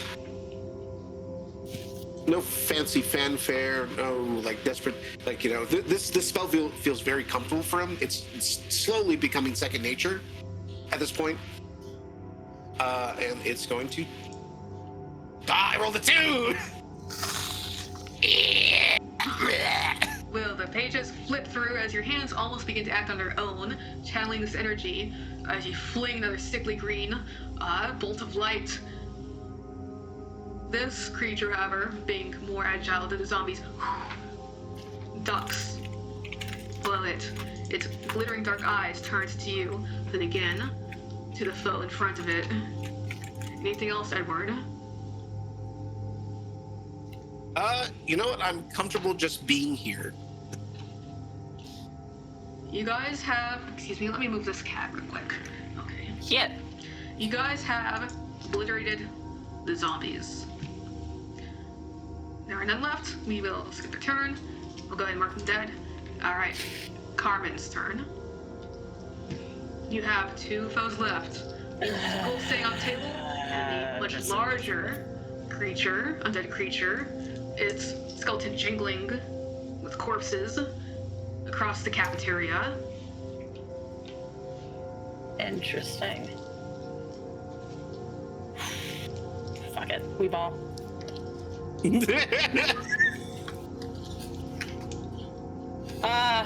We are going to attempt to kill this thing so that Maya can get the fuck out of here. Yeah, clearing out as much his turns as we can. Great. Yeah, fucking, I guess. Don't like that thing. Yeah, they only have one more use of luck, and I'm baking that shit. Yeah, brother. So we're going to attack with advantage. Wow! 1 and a Jeez, we are rolling. bad for time. 8 total against a zombie that would still hit, but against a ghoul that will unfortunately miss. That. Oh man. Let me look at the thing. Yeah. That's that.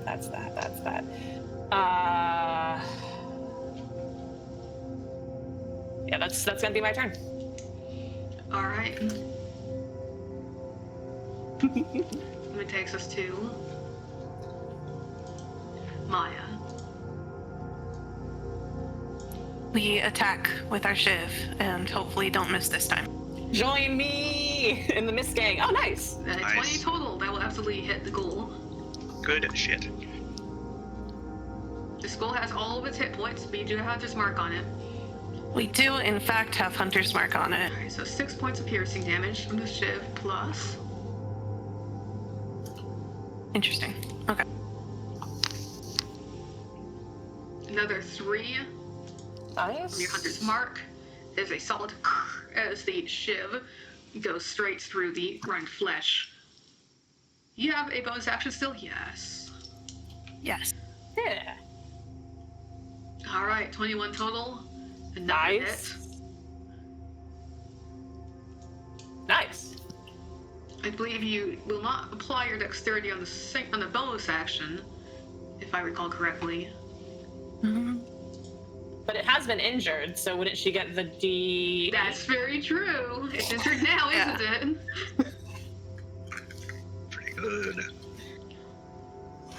And We Hunter's do Mark- still get Hunter's Mark as well. Oh, Yeah. that's every attack. Very It's every strong. attack. Yeah. Yes. Good name. Yeah. Rangers. They're actually scary now. Rip and tear. Yeah, another 4. Okay. Roll your D8.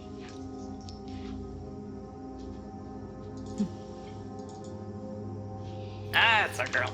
And then Hunter's Spicy. Break, 9-7. Alright, Maya. One shiv in hand, one in the other. Though rather crude instruments fashioned from blunted knives and sharpened, perhaps by fellow cellmates you've seen them make these in the bathrooms in the corner of their cells. You remember how you got them, but you know how to make use of them as you deftly apply these instruments into the ghoul, and it goes down. Carmen is going to look to you, and there's wildness in her eyes, and she's going to say, back the fuck off. Because you still can move. She's attempting to use her eyes to communicate for her to run from the approaching creature. Maya will do what Maya's been doing and duck back under the table. Good enough. And with that, we will end our turn. Ghouls are finished. Go to guilt. Spelled GILT. If anyone's curious. You hear... And he better be feeling guilty. Well, GILT. You hear him say in response to Koloth's command, "Alright, pal, you have to tell me twice," as he runs out from underneath the table, just so he can kind of, well, he'll say anything. He's going to go ahead and dash. Of course, it's half movement under the table, 5, 10, 15, 20, 25, 30, 5, 10, 15, 20, 25, 30, as he's running away to get away from that thing. That thing whose turn is now... Going. Well, its turn is, in fact, now. Ugh. As it sends, oh, I'll move right here. As it sends chairs flying everywhere, as it pushes them to the side, steps off the table. This weird screeching noise comes from it as its jaw unhinges. It raises its arms. The bony protrusions of its ribs open, and then there is an aura that comes from it. What?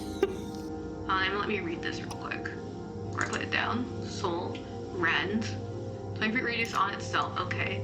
It will only get Carmen. Alright. Go ahead and make a DC 18 Constitution saving throw. DC what now? Okay. Well, I'm going to use the resourceful human racial feature to get advantage on this. Because Christ. DC 18? Okay. Well, they're going to relative advantage. I got a 16. What happened? Carmen, as you send your companions fleeing from this abomination, this giant undead creature approaches you, there's this vortex of dark energy flowing out of it. It rises up and swirls around you, and you feel it tearing, not at your flesh, but as if it's pulling at your very spirit, and you hear these chimes, the sounds of the bells of the Church of Goldra, of the cathedral where you were raised long, long ago, as you feel yourself wither and be rended. I'm going to put it straight. I'm going to put this straight. You're not going to survive this. No. As you feel, very much not. That's overkill. as you feel your spirit be rented from your body, everything goes black. But it's not just for you. Oh? It's for everybody. As you see, you can kind of see this swirling energy whirl around Carmen, and this nightmare scene, it fades. And everybody awakens again in that cold, dark, but familiar cell that the individual cells you've been spending these past months, weeks, and days.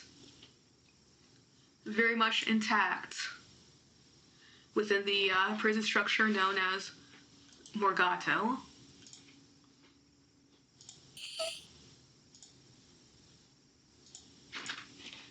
I will actually... There is a resounding thump from Carmen's side of the room as she tumbles out of her bunk. All right, with that cold open,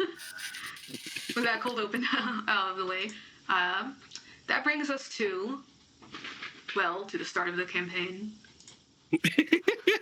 Well, that's worrisome. As we come to a new dawn in the city of New Amphros, the city of dreams. For months, within this city streets, a drug crisis has ravaged the citizens. The novel new substance, known as Igor, which imbues its users with strange arcane powers as it rots them from the inside, appeared as if from out of nowhere, distributed by dealers who hid their faces behind white masks.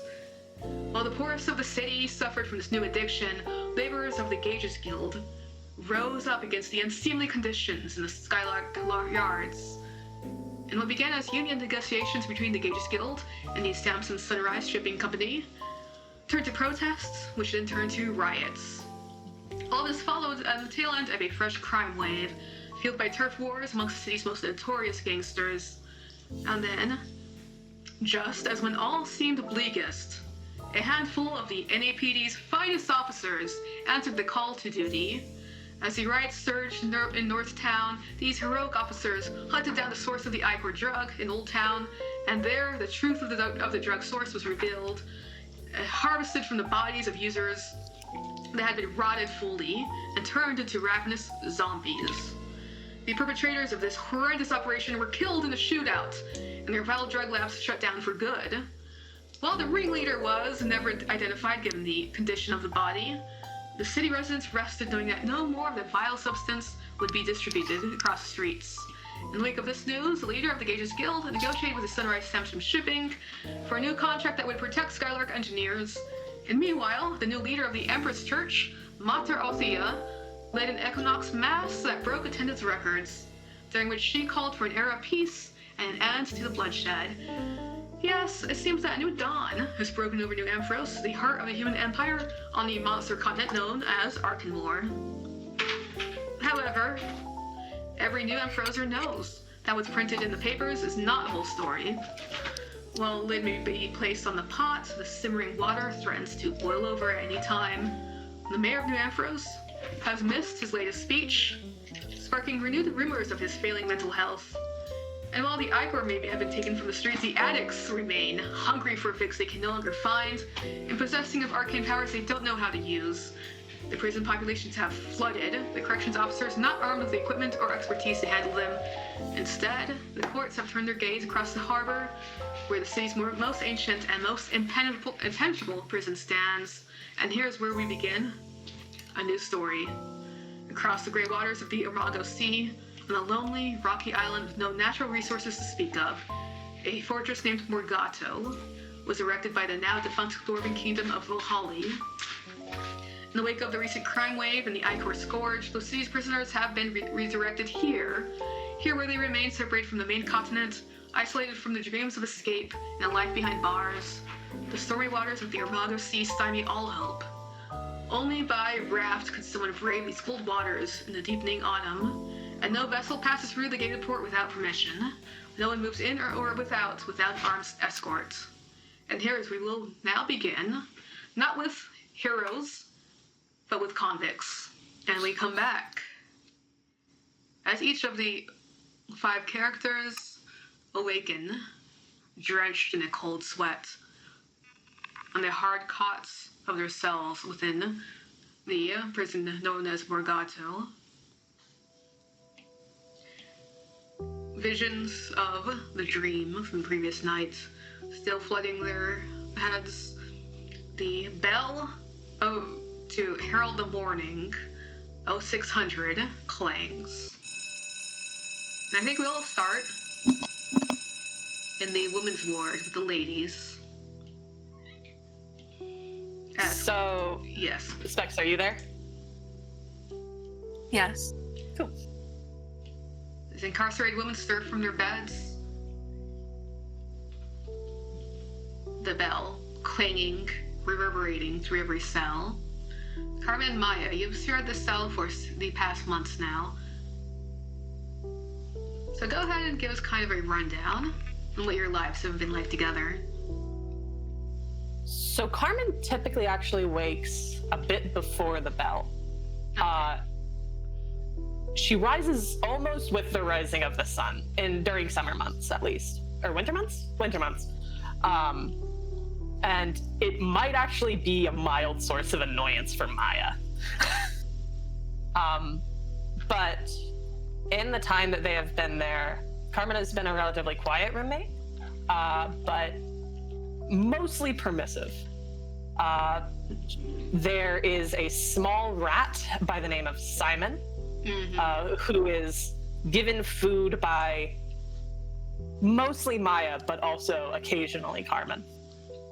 And besides that, Carmen, at least, is mostly quiet, except for the times where she will, during holidays at least, be permitted to go to visit the Soror patients. All right. Maya awakens every morning as a grumpy terror. As her beauty rest is constantly interrupted by Carmen. She starts the day trying to fashion a shiv out of anything that she's managed to steal. She's been caught multiple times doing so. It's not You're doing stealthy. it wrong. 100%. She's not great at it, but she's working on it. She's getting better. She is. She's using her prior experience with woodworking with her father to her use. But every so often, she'll pick a fight with the guards. It's not great. It's not ideal, but they can't keep their mouths shut, so neither can she. And Glorious Simon is her true companion. She talks to him far more than she talks to Carmen. Yeah, ouch. This is acceptable and honestly permitted. Or honestly preferred. And Maya, as the clanging clamor of the bells. Now, Carmen, I do want to note that you're usually up before them, but not today. No. Something kept you in a deep sleep.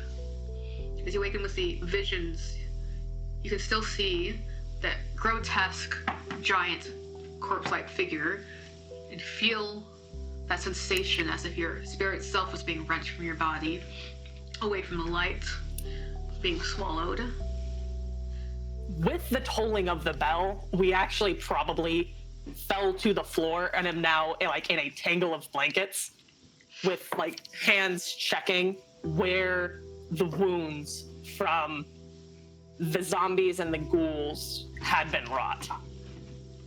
Her breathing is labored, but she tries not to panic. She tries not to look panicked to Maya, despite the exhaustion, despite literally clutching at her neck. Maya's pillow just flies into her face.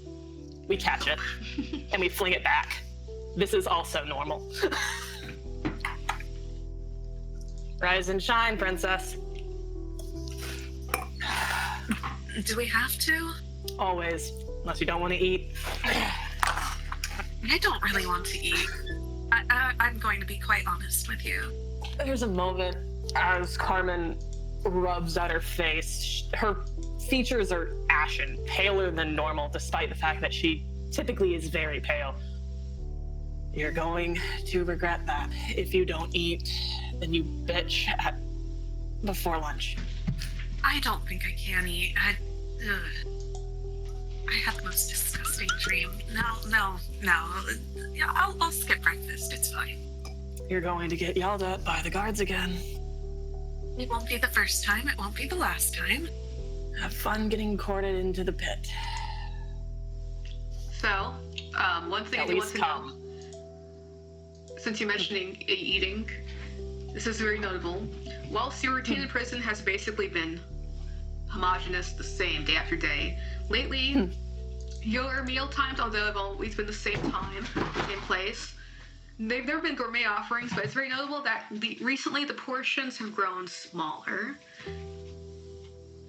And you have been feeling more hungry because of it, and it's causing tensions to rise among the inmates. At least come and get your fill,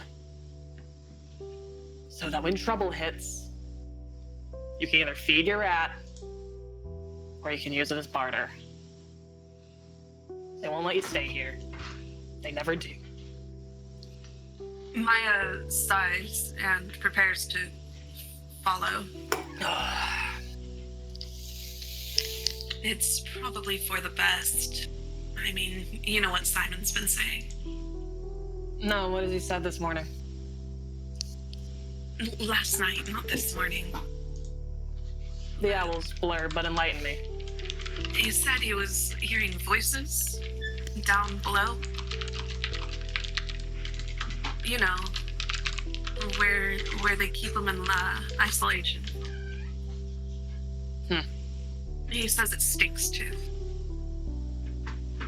Stinks of what? Copper. Interesting. Well, he said blood. That's... Your imagination's getting ahead of you, princess. Let's go. I can assure you my imagination is not. Might want to keep those thoughts to yourself, eh? I'd rather not have to deal with the new cellmate if you get taken to the Arkenmore. Then I won't tell you what Simon says anymore.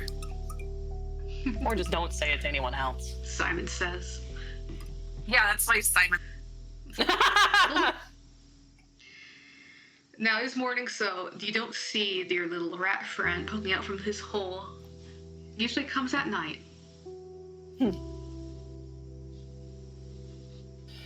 However, as you guys are talking, you hear a familiar, distinctive, rough voice calling out, Carmen! Carmen! Goddamn morning. Shut the fuck up, Creed! You hungry, Carmen? 'Cause I certainly am.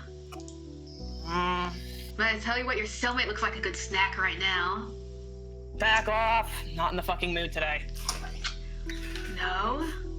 Well, all these small meals there, but me in the mood for a good fight. You hear a Neither little of us wants to go to the pit. Nah, the pit's nothing to me. Culture, give me strength. It's my summer home. Try hard. We say that in Elvish, and we just maneuver so that we're exiting first. Wait a few steps so that Maya can go first, because we know how Creed works, and her cell block is a few behind ours. Yes. Maya follows, gets in front of Carmen, and just glares at Creed the entire time. As Question one for of you. them comes to go and let you, Carmen and Maya, out of your cells. All right.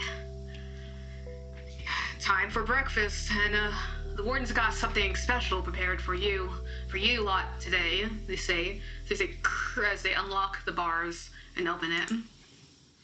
Grace, I have a question for you. Yes, go ahead. Have there been any changes to the woman's roster, the female prisoners? Have there been any changes in the number? Have they been decreasing? Have more of them been being taken to the pit? In the Has anything like that been being specifically? noticeable? Yes, in the cellmate specifically. Let me think about what kind of Yeah. roles would be. I think this would be a perception intelligence check. All right. So I am proficient in that, but the intelligence will bring it down. That is fine. Yes, this is working off of memory instead of your senses. It very much is. It's Intelligence. just we're trying to take a gander of, do we see the normal people? Are the normal people, Of course. there? Can I help by sharing gossip? I suppose Honestly, Carmen would. Mm-hmm. Well, based off of the banter you've had so far in the morning, I would say no. You Yeah. have been just sharing your the trauma of what's bothering you.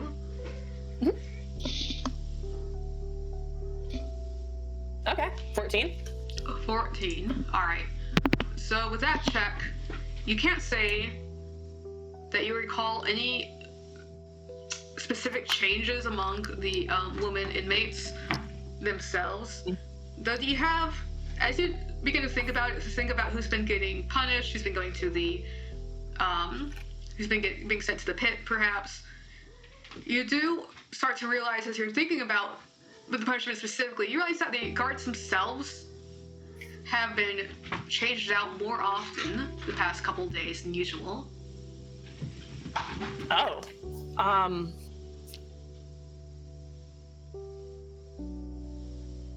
As we pass by the new guards, Yes. even as we're lining up so we can get into a line and then move, not even as we're moving, as the guards are coming past us doing the rounds that they normally do, Carmen's going to blink, center herself, and do divine sense. Okay, and what was the range on that again? It is, I think, in there. Is it not in there? Oh, that's rude. Let me pull that up. I am so sorry. Yeah, no worries. Divine sense. 60 feet. I apologize. All right, 60 feet. As you hone in the senses that you awakened those several months ago in the dungeons of the church. You remember the ritual, you remember the potion. If you open your eyes to see all that is and is not there, your senses widen. And look first to the new guards, and then to any of the old guards that are remaining. You do not sense any beings from beyond the veil or undead around you at this time. Awesome. So we are going to try to keep a focus on that as we move toward the cafeteria. I'm not sure where that is with regards to the relation of anything. And we'll just keep our head down and keep quiet as we normally do, except when Creed is being a bitch. And we will go to the cafeteria. Okay, as you all are escorted out. Well, given the circumstances, we will pivot from the women's ward over to the men's ward, where Koloth awakens, sweating the night, even as the chill of autumn is taking hold. The bell clamors to ring another day. And you rise to see your cellmate, Hugh Gilt, still sleep thrashing on his cot. Koloth, what sort of life have you been living since your Well, it depends on the time frame. Everything was fine for the first 2 days until one of the guards slapped the food off of his tray and he punched him. That led to a quick pitting and several weeks of being in alternating solitary confinement and, pitting. He's only really been back in his cell for a little bit less than a month, and it has not been treating him well before then. He let himself kind of go. His hip-length hair had been a knotted mess. His shirt's messy, just gross and worn. It's only after some thorough discussions with his cellmate that he started picking himself back up together. So he's in the reassembling phase.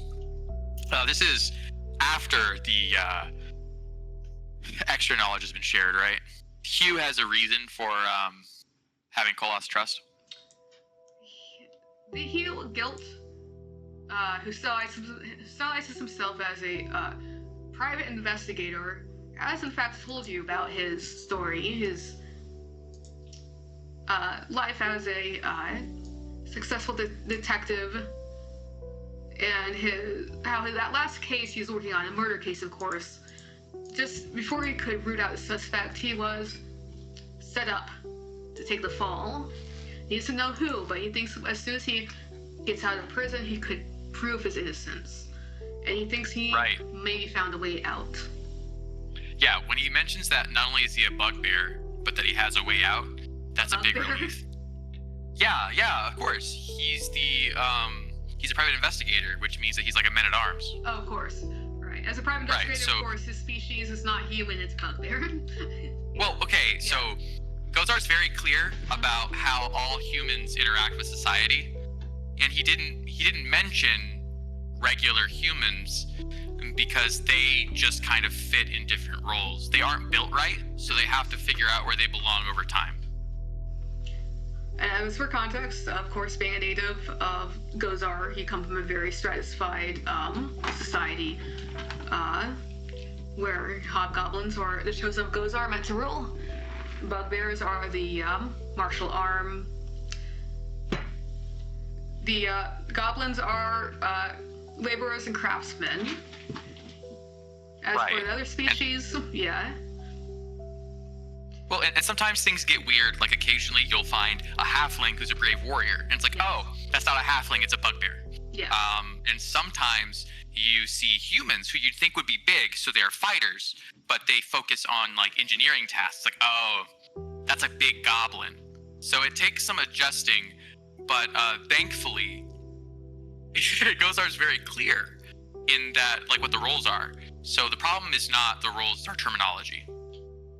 And just we speak a different language, we speak this common tongue.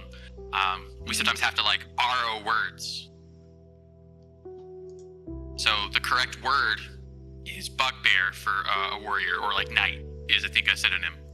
Of course. So finding that another knight was in his same predicament has been kind of a relief to Koloth, especially the idea of escape. So when they convicted him for assault on the officer, despite peacefully turning himself in, Koloth lost a lot of faith in this system. Clearly there's some injustice along the lines, which makes sense, because what that means is that a human thought he was Gazara, when that's not the case. So escaping is really just correcting that wrong. Yeah, of course. And you're right. Right. Because there's no way that a bugbear or a goblin could submit a sentence on one of the Gazara. That doesn't make any sense. So after, like, he's gone from this kind of feral transition to recently regaining his faith, once things have made sense to him again. So when he wakes up with a start, he takes a second to regain his breath. He realizes it was just a nightmare.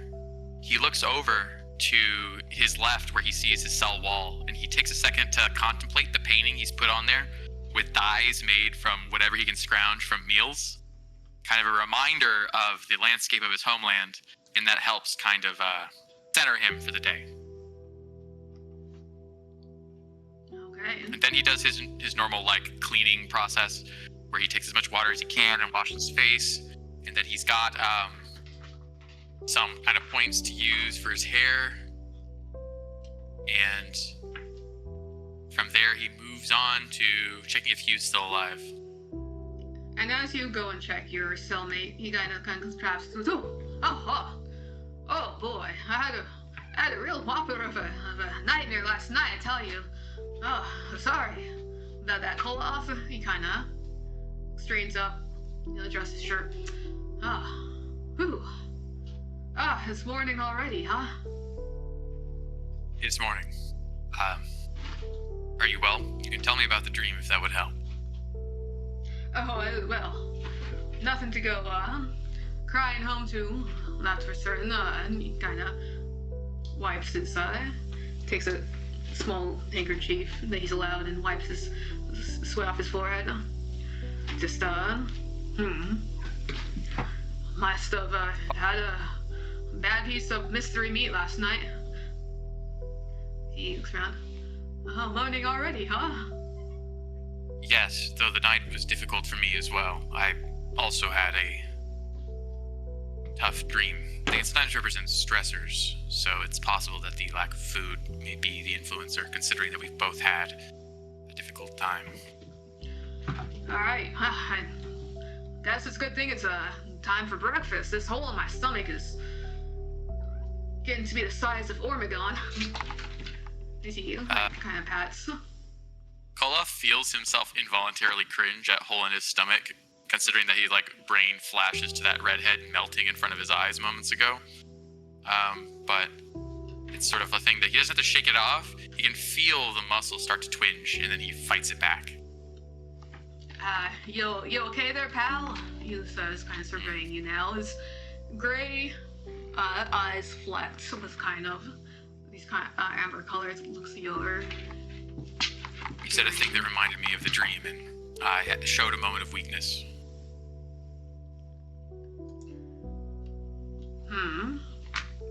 Well, a week certainly doesn't sound like you. We should have at least 15 minutes until the guards come to retrieve us. I intend to use that for exercise. I recommend you do the same. Well, whatever floats your boat, friend, but I think I'll concentrate on preserving calories myself. Good. Meals. Yeah, Koloth does like ghosts. Oh, sorry, go ahead. No, you said meals are getting small. Oh, yeah. A reflection of the confusion your condition causes, Koloth says as he starts like ghost katas with a spear. Stay fresh. And you, Koloth, as you are going through your routine, you hear a familiar voice saying, "Hey, Hobby! Hobby, where's my food, huh?" Calling from the far cell. Oh, I'm being taunted? No, you're not being haunted. You hear a voice. Well, you're being hounded. No, taunted. Sorry, like with a T. Yes, you're being taunted. You hear the voice of a certain Randall Hunt. Where's my food? I didn't hit Hunt hard enough last time, Koloth says, like as he was in the middle. Would me being pitted anytime in the near future disrupt your plan?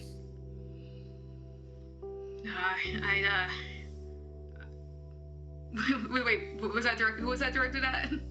Oh, it's directed at Hugh. He's ignoring the scum that thinks it can talk to him. Well, Koloth, you keep hitting that fella. I'm afraid his friends might do you in for good.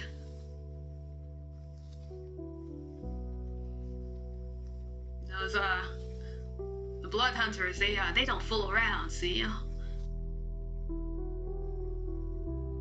Gozar forbids me from getting tribute to any but a stronger and wiser Gazara. Well, you certainly have a spine of iron, I give you that, pal. It's not my choice. Oh, speaking of, he kind of leans forward in his seat. Yeah, you know, something seems a bit off around here lately. It ain't just the food. Or the lack of it, see? A bit more disorganized. The guards are late. Well, they ain't all just the lateness, but they've been shaking things up on us. Different patrols, different routines. There's something afoot in this here facility. I don't know what it is yet. I can't put my finger on it, but something's about to go down.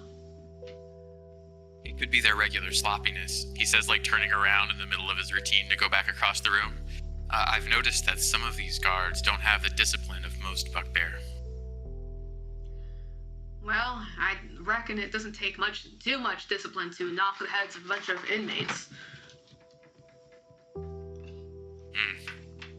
yet, I don't think anybody following the path of Gozar would be.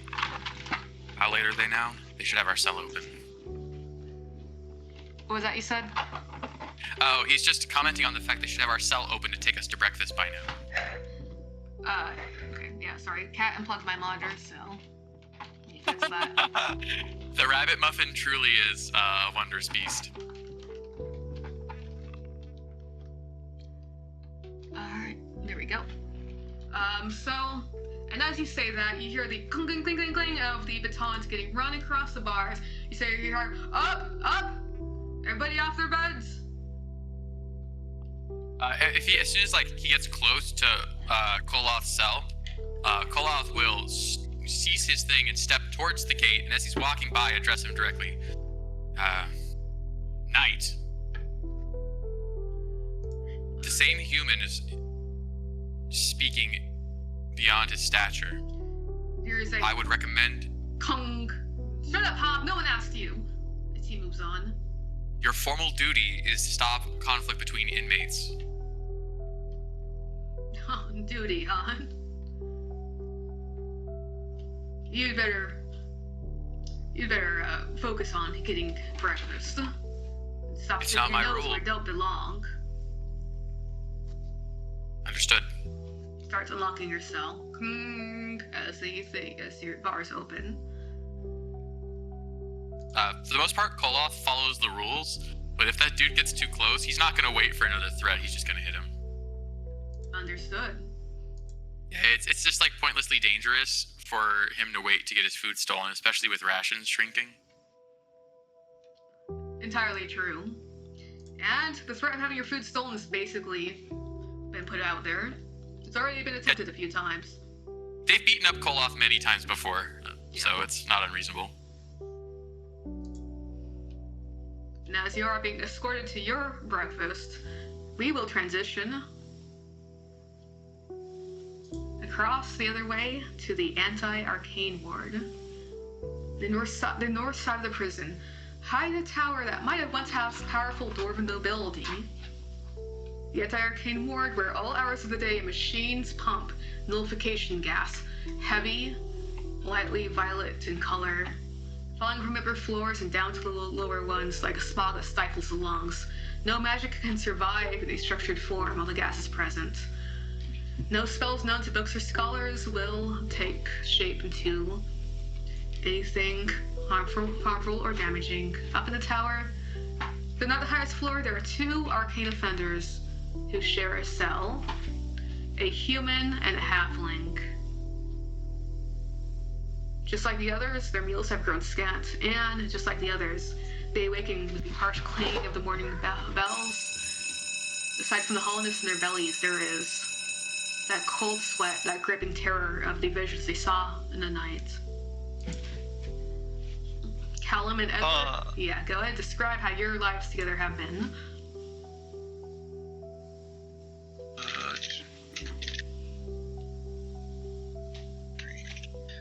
So, Edward has been here longer than Callum, by like 3 months, I think. That's correct.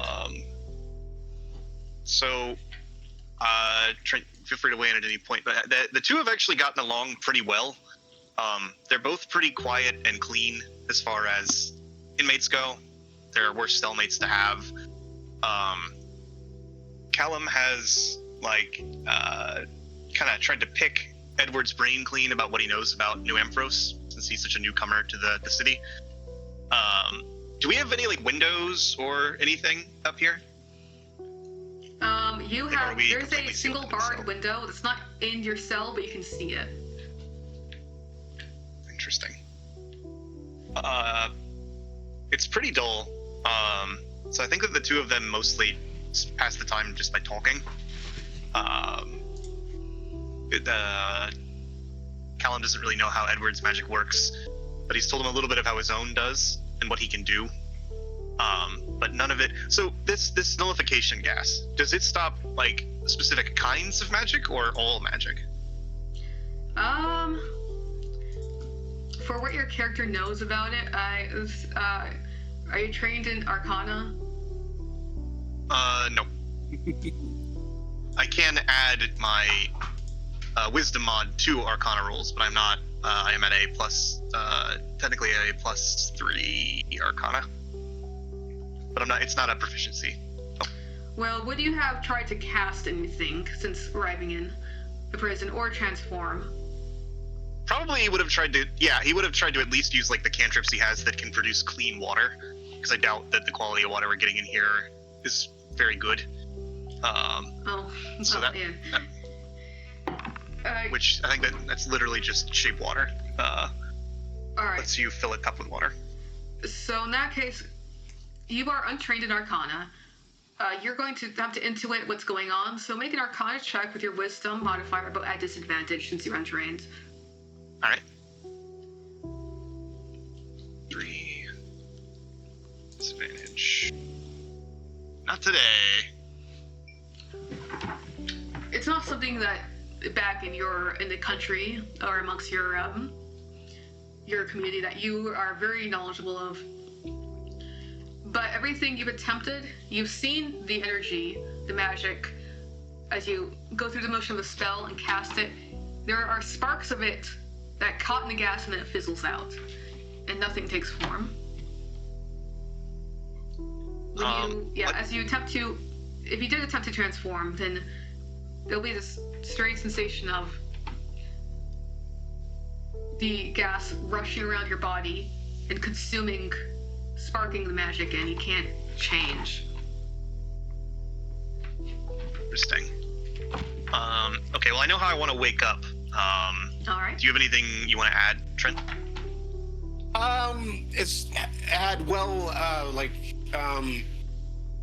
After that dream, Edward does wake in a stupor. You see him reaching, feeling around his bed as if he's, looking for something. Kind of looks at his open hands for a moment and kind of clutches them before he collects himself and looks at you for a moment, Callum.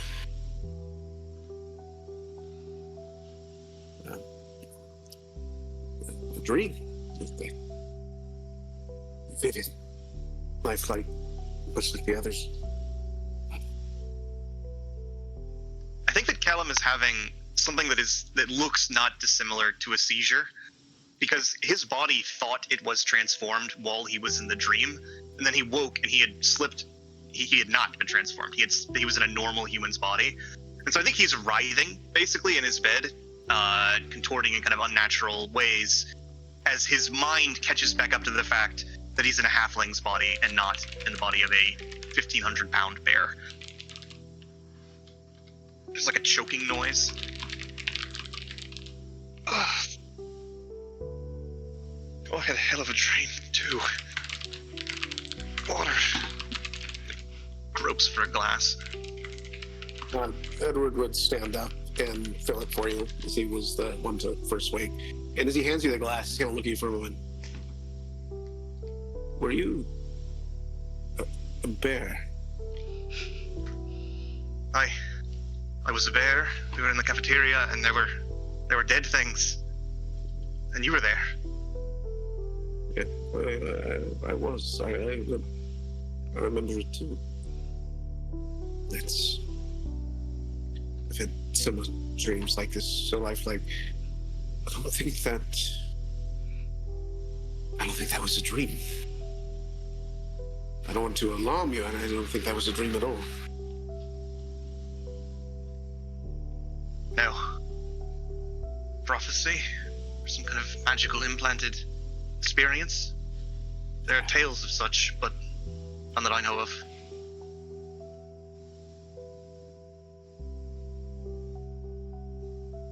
You drew a symbol on my back. I'll kind of trace it out in the, we don't have paper, but in the bedding. Yeah. I did. Came to me. It's as naturally as, unnaturally as that dream came to me.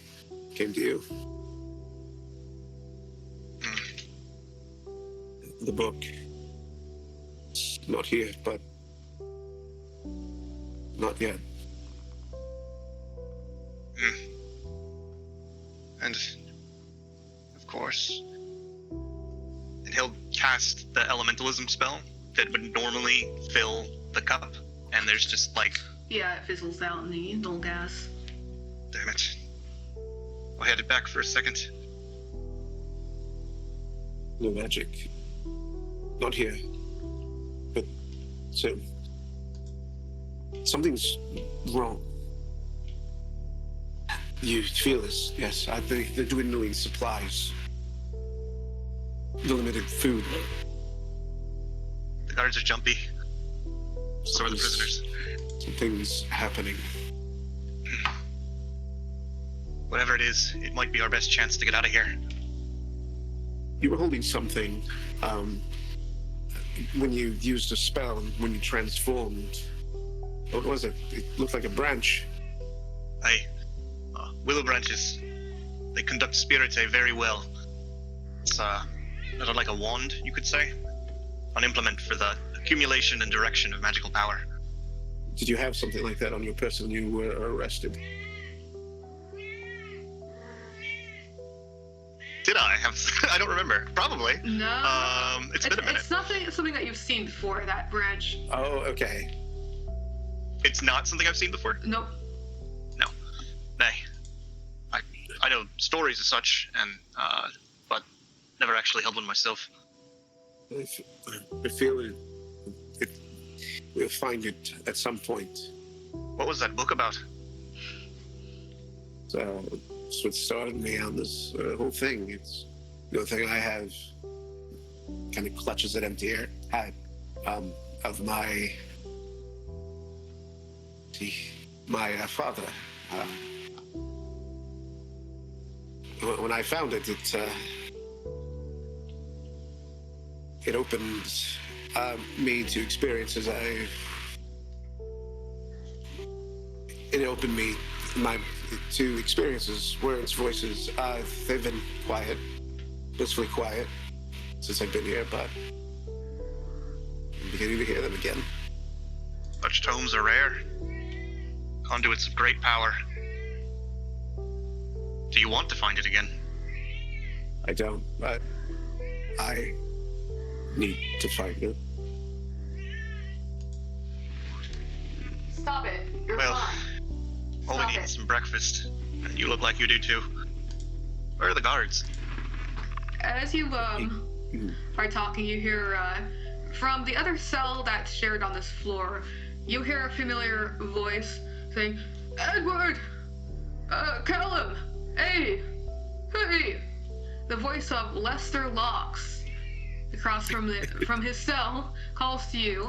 He gets your attention. He's waving, and he has in his hand a stack of playing cards. You want to play a game? His cellmate, John Taylor, whom you know is a ex-I-Court junkie, is only just gazing deadly through or deadpan through the bars as he usually does, as Locks is waving the cards. Oh, how about we bet our breakfast? What serving of food, huh? Lester is very in his 70s, very old, hunched over, white hair, was tall once, but now bent over, very skinny, waving his deck of cards. He starts looking at his hands, starts shuffling them. Hey, I'll get you this time. This is something bad. he does often.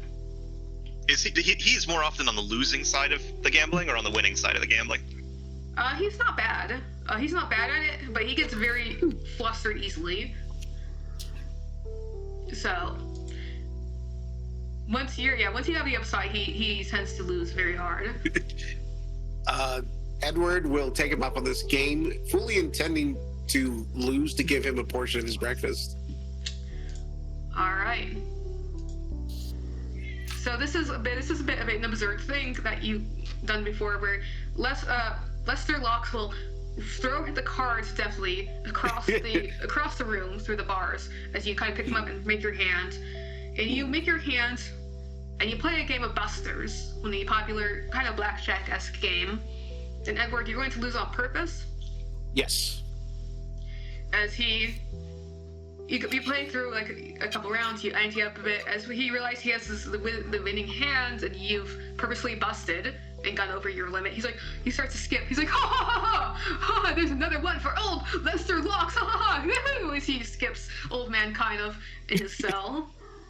And that is when the guards, who are a bit slower in this ward as they have to make their way up and down a whole tower, start to come to your stairs, come to your floor, and be like, hey, quiet, what's going on here? So Lester's like gathering up the cards, the contraband cards real quick, and stuffs them inside of his prisoner's uniform. Alright, settle down. It's time for breakfast. And there's almost like a quotation marks around that word breakfast as he says that. As they go, open the gates. But of course, well, actually, normally this is the time you expect them to bring you a plate of food, but instead they open the gates.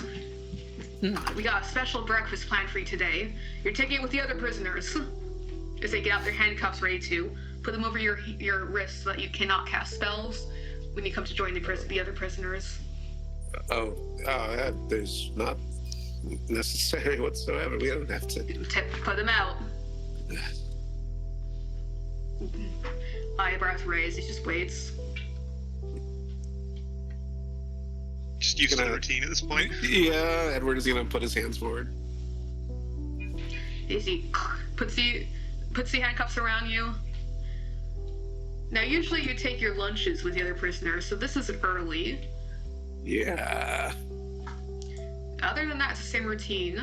The one of the guardsmen is wearing a null gas generator on his back, kind of a pack, as he leads you all down the tower to head towards the cafeteria. Behind you, you hear like the clanking skin as like Les kind of celebrating himself with his win. Lester. That one will never learn. Oh, Specs, Buster's is kind of real.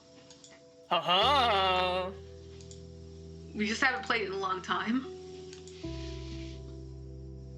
Google has failed me then. Oh yeah, no, it's not. Oh real. no, we played it. Yeah, it's not I real. think. It's not real. Mama played it a lot in the prior campaign. Oh, Yeah, it was during yeah. the dinner party. Mm-hmm. Yeah. That's even more impressive. Oh yeah, that did happen, didn't it? Mm-hmm. Thanks. And then the detective got drunk and decided to be an ass. Well, that was the following adventure. Strange turn of That's events. every adventure. He did not. Well, he was not an ass in the. You're right. You're right. He was a good boy.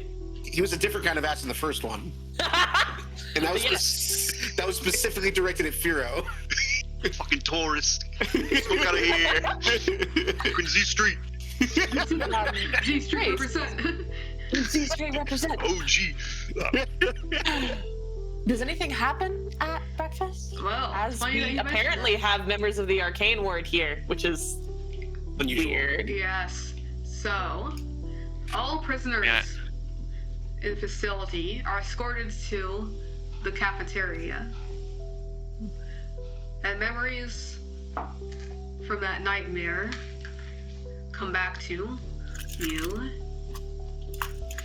The viscera smeared on the floor, the tables and chairs overturned.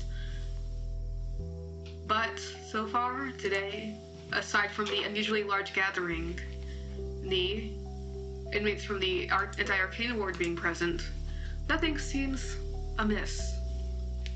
Except Okay. there is one thing that's missing that should normally be there during breakfast. Food. There's none of that smell of the greasy food, which usually wafts from the hot plates from the other tables during mealtime. That smell is absent right now. Everyone is made to take their seats at the tables. And then you see, at the very forefront of the room, the much fancier tables, you see the administrative staff, and of course, To do that. Warden Gareth Cromwell himself. They're eating with us. They're holding They court. typically do, right? Yes. Yeah, they do. Oh,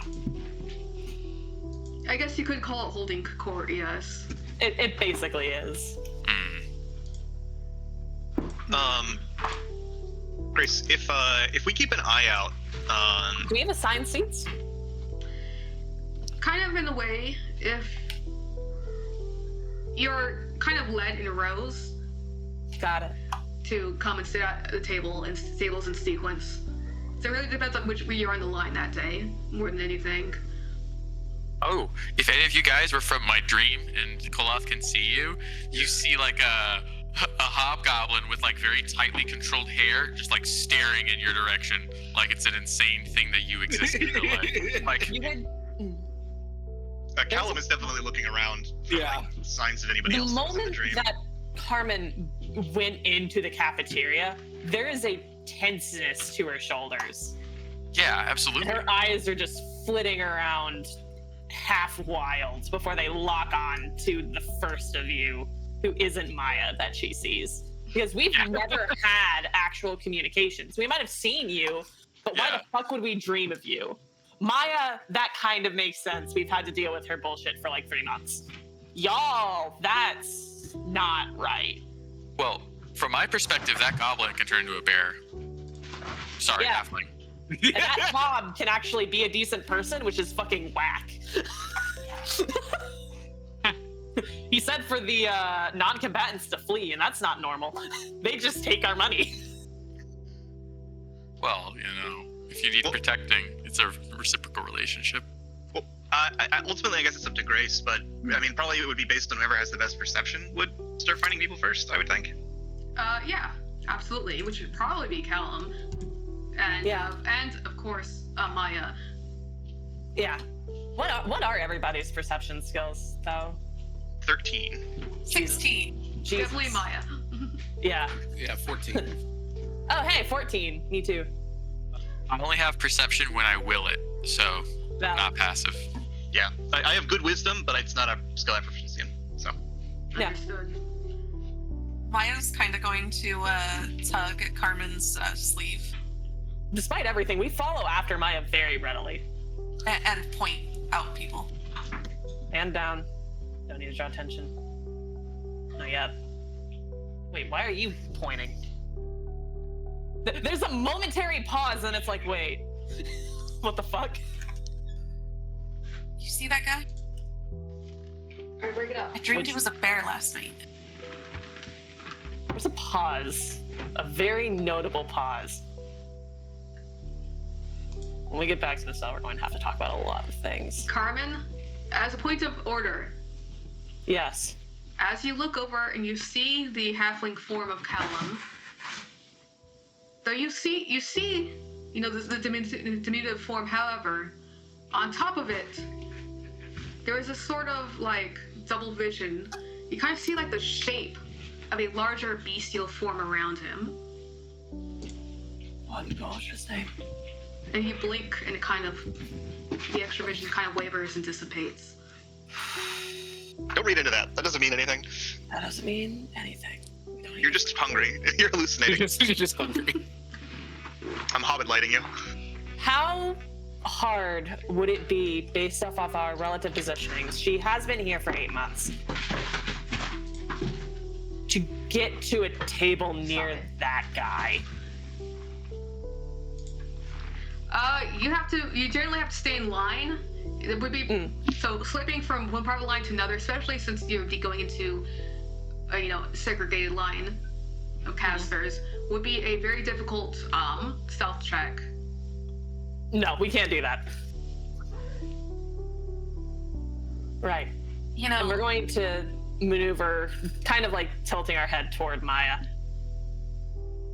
Open lunchtime. We're going to need to deal with that. Be careful around that one. And she'll Has some kind of distraction. She pauses for a minute. She goes, no. You are one more outburst away from the pit, but go off. that guy over there was doing green shit. Fucking green shit. Yeah.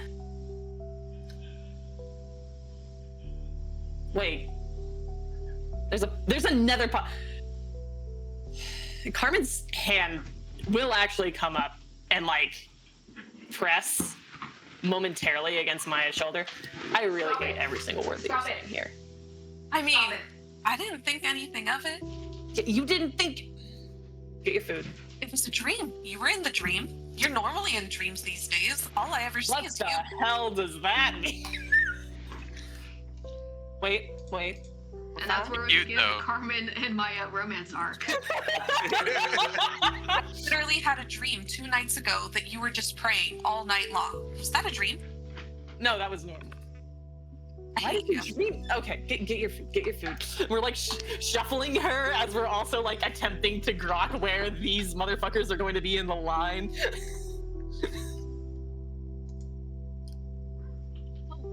Carmen, Mm. that fucking hobgoblin over there was in it too. Yeah, he was. Okay, Wait, what do you mean? Yeah, he was. we sharing. Head down. Get Stop food. it. Move. Stop it. Later. Stop it. We're talking Wait, about do this you later. make strong eye contact? There's a. Hardcore. Oh no, Maya! Like- No! He's scanning the room, and then he sees you staring at him. He's like, and he kind of looks closer, And then he just like quick like glance around him thing, like this one. Literally the one right behind her is the belligerent redhead that decided to run for head first into hell. He raises a hand, kind of like. But how do you respond to a hand? Just gonna tug on Carmen's sleeve again. Carmen, he's making hands. Lunch. He looks for guards. How much trouble would I get in if I stood up? You'd probably be corrected pretty quickly. For open fields.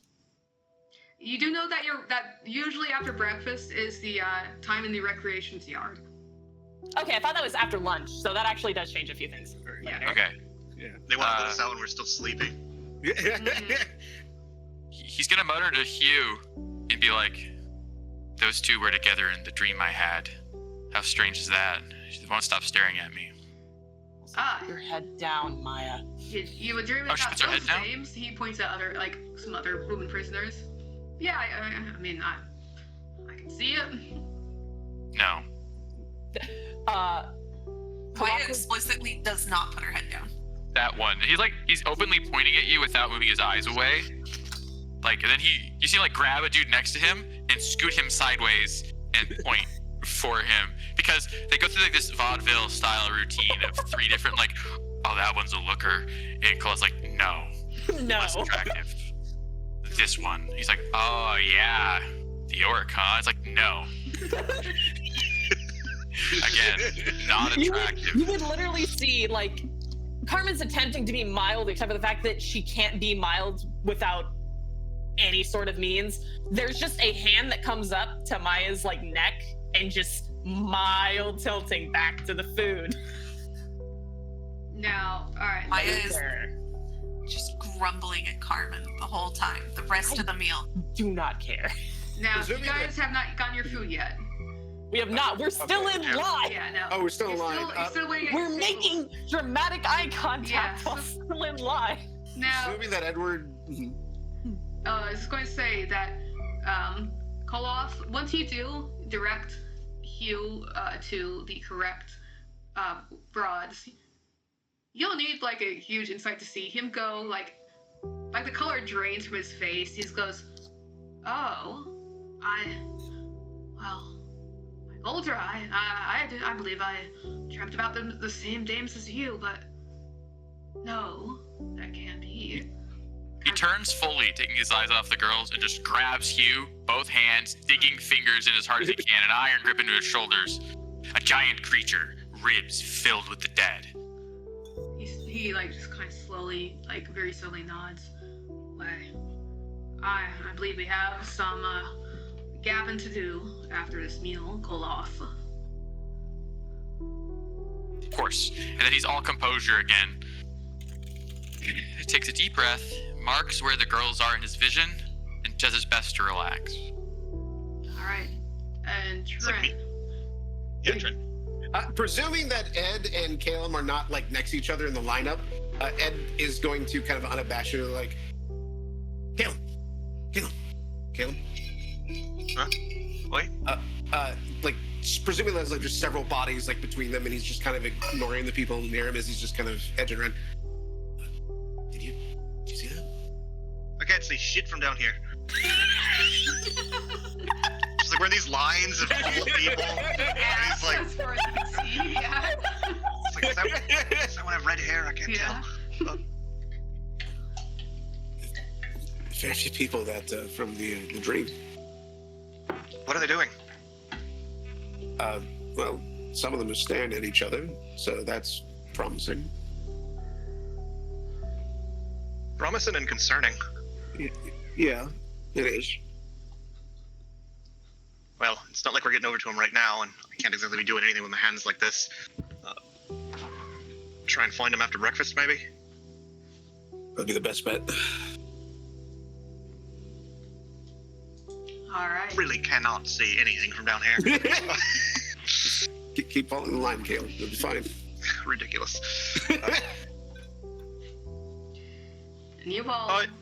Oh, go I'm ahead. sorry. No, go ahead. I do have a question. Yeah. Is there like a breakdown in terms of like the proportion of species in this like prison Yeah, that we see in actually, here? I'm guessing it's majority human, but like, what is? It is what are the majority other major human. subgroups? There is unfortunately a very disproportionate amount of orcs, Checks. a fair number of goblinoids. Halflings, there is like a moderate amount, not a whole lot. Halflings and gnomes about moderate amount, maybe like probably more gnomes than halflings. The rarest are people like Maya who have any kind of elven ancestry, or anything beyond that. Oh yeah, and dwarves too, of course. There's a decent amount of dwarves. But humans are majority, the disproportionate like orcs and goblins. Are we talking more like kobold dwarves or regular dwarfs? Not kobold dwarves. What are they called? No, kobolds are the Well done. Sarkeesian, yeah. Yes. Mostly just the copper and iron dwarves. Thank you. Mm-hmm. Cool. That makes sense. That's what I expected. That's interesting. There are there are lots of halflings in Empress, so that does make sense. And once everybody does sit down, the warden at a table at the far front stands. He pull up his portrait. Warden Gareth Cromwell stands. He's got a bit of a mic at his table that he speaks into. As all the inmates sit in anticipation of their morning meal, he leans forward to make his announcement. Not something he normally does, mind you. Says, "My dear residents of this fine facility, I regret to inform you that this morning's breakfast has been cancelled. Indeed, I must use this time to make an important announcement instead. It seems that a shipment of food has gone missing from our stores. Now, I would hate to accuse my fine staff of thievery, but a thorough search was performed of the corrections officer's quarters, and the provisions remained missing. I'm afraid there may have been some collusion with inmates. Should any of you be aware of contraband food being passed around, bartered for favors, please do not hesitate to speak to me directly of this important matter. I know that everyone here has something to atone for, but I'm certain that you will find that in your hearts to do the right thing in these trying times. In the meantime, given our shortages, I'm afraid to say that inmates' meals will be reduced by one each day. But of course, should anyone come forward with information of these circumstances, I'll see that they are rightfully compensated. Now, of course, with the breakfast being cancelled, I think it's only proper that you will all be dismissed to the recreations yard." He kind of nods. There's a crackle as the mic turns off. Grace, Yes. question for you. We don't know, what is his name? Carmen doesn't know the human supremacist well enough, but she does know Krieg. She knows Krieg. Am I allowed to roll an insight to determine, like, if she's taking this as a shock, or if she seemed to know that this would be happening? If you scan the crowd for Krieg, you can try and roll an insight on her reaction. Yeah, I would love to.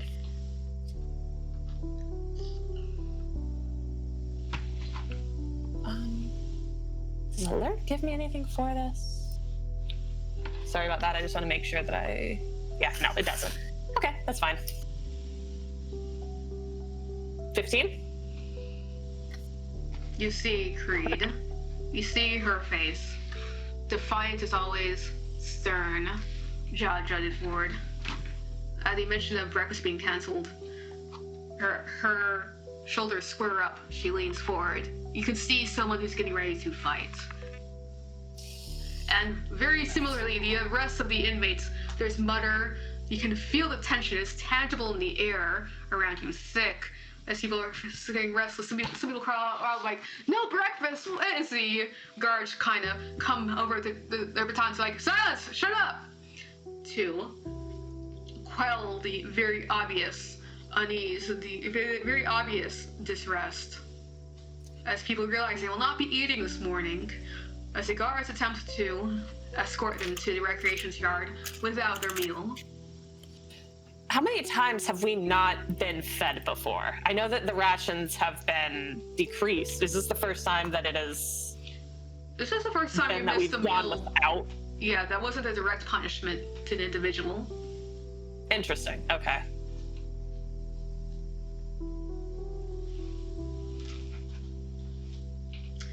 And We're going to look to Maya. And actually, Specs, would Maya have ever spoken in Elvish to Carmen? Carmen would definitely have taken notice of Maya's pointed ears. Yes, that isn't what we're asking. Has she ever spoken in Elvish? She's had no reason to outright speak in Elvish, but she has responded in Common should Carmen ever actually say anything directly to her in Elvish. Understandable. Thank you. We're going to say, get ready for a fight. And that would be in Zalgidian Elvish, I believe. Let me make sure that I'm not saying that wrong. Zarquethan Elvish. I apologize. it's Arkenmore. How interesting. That's a different, language.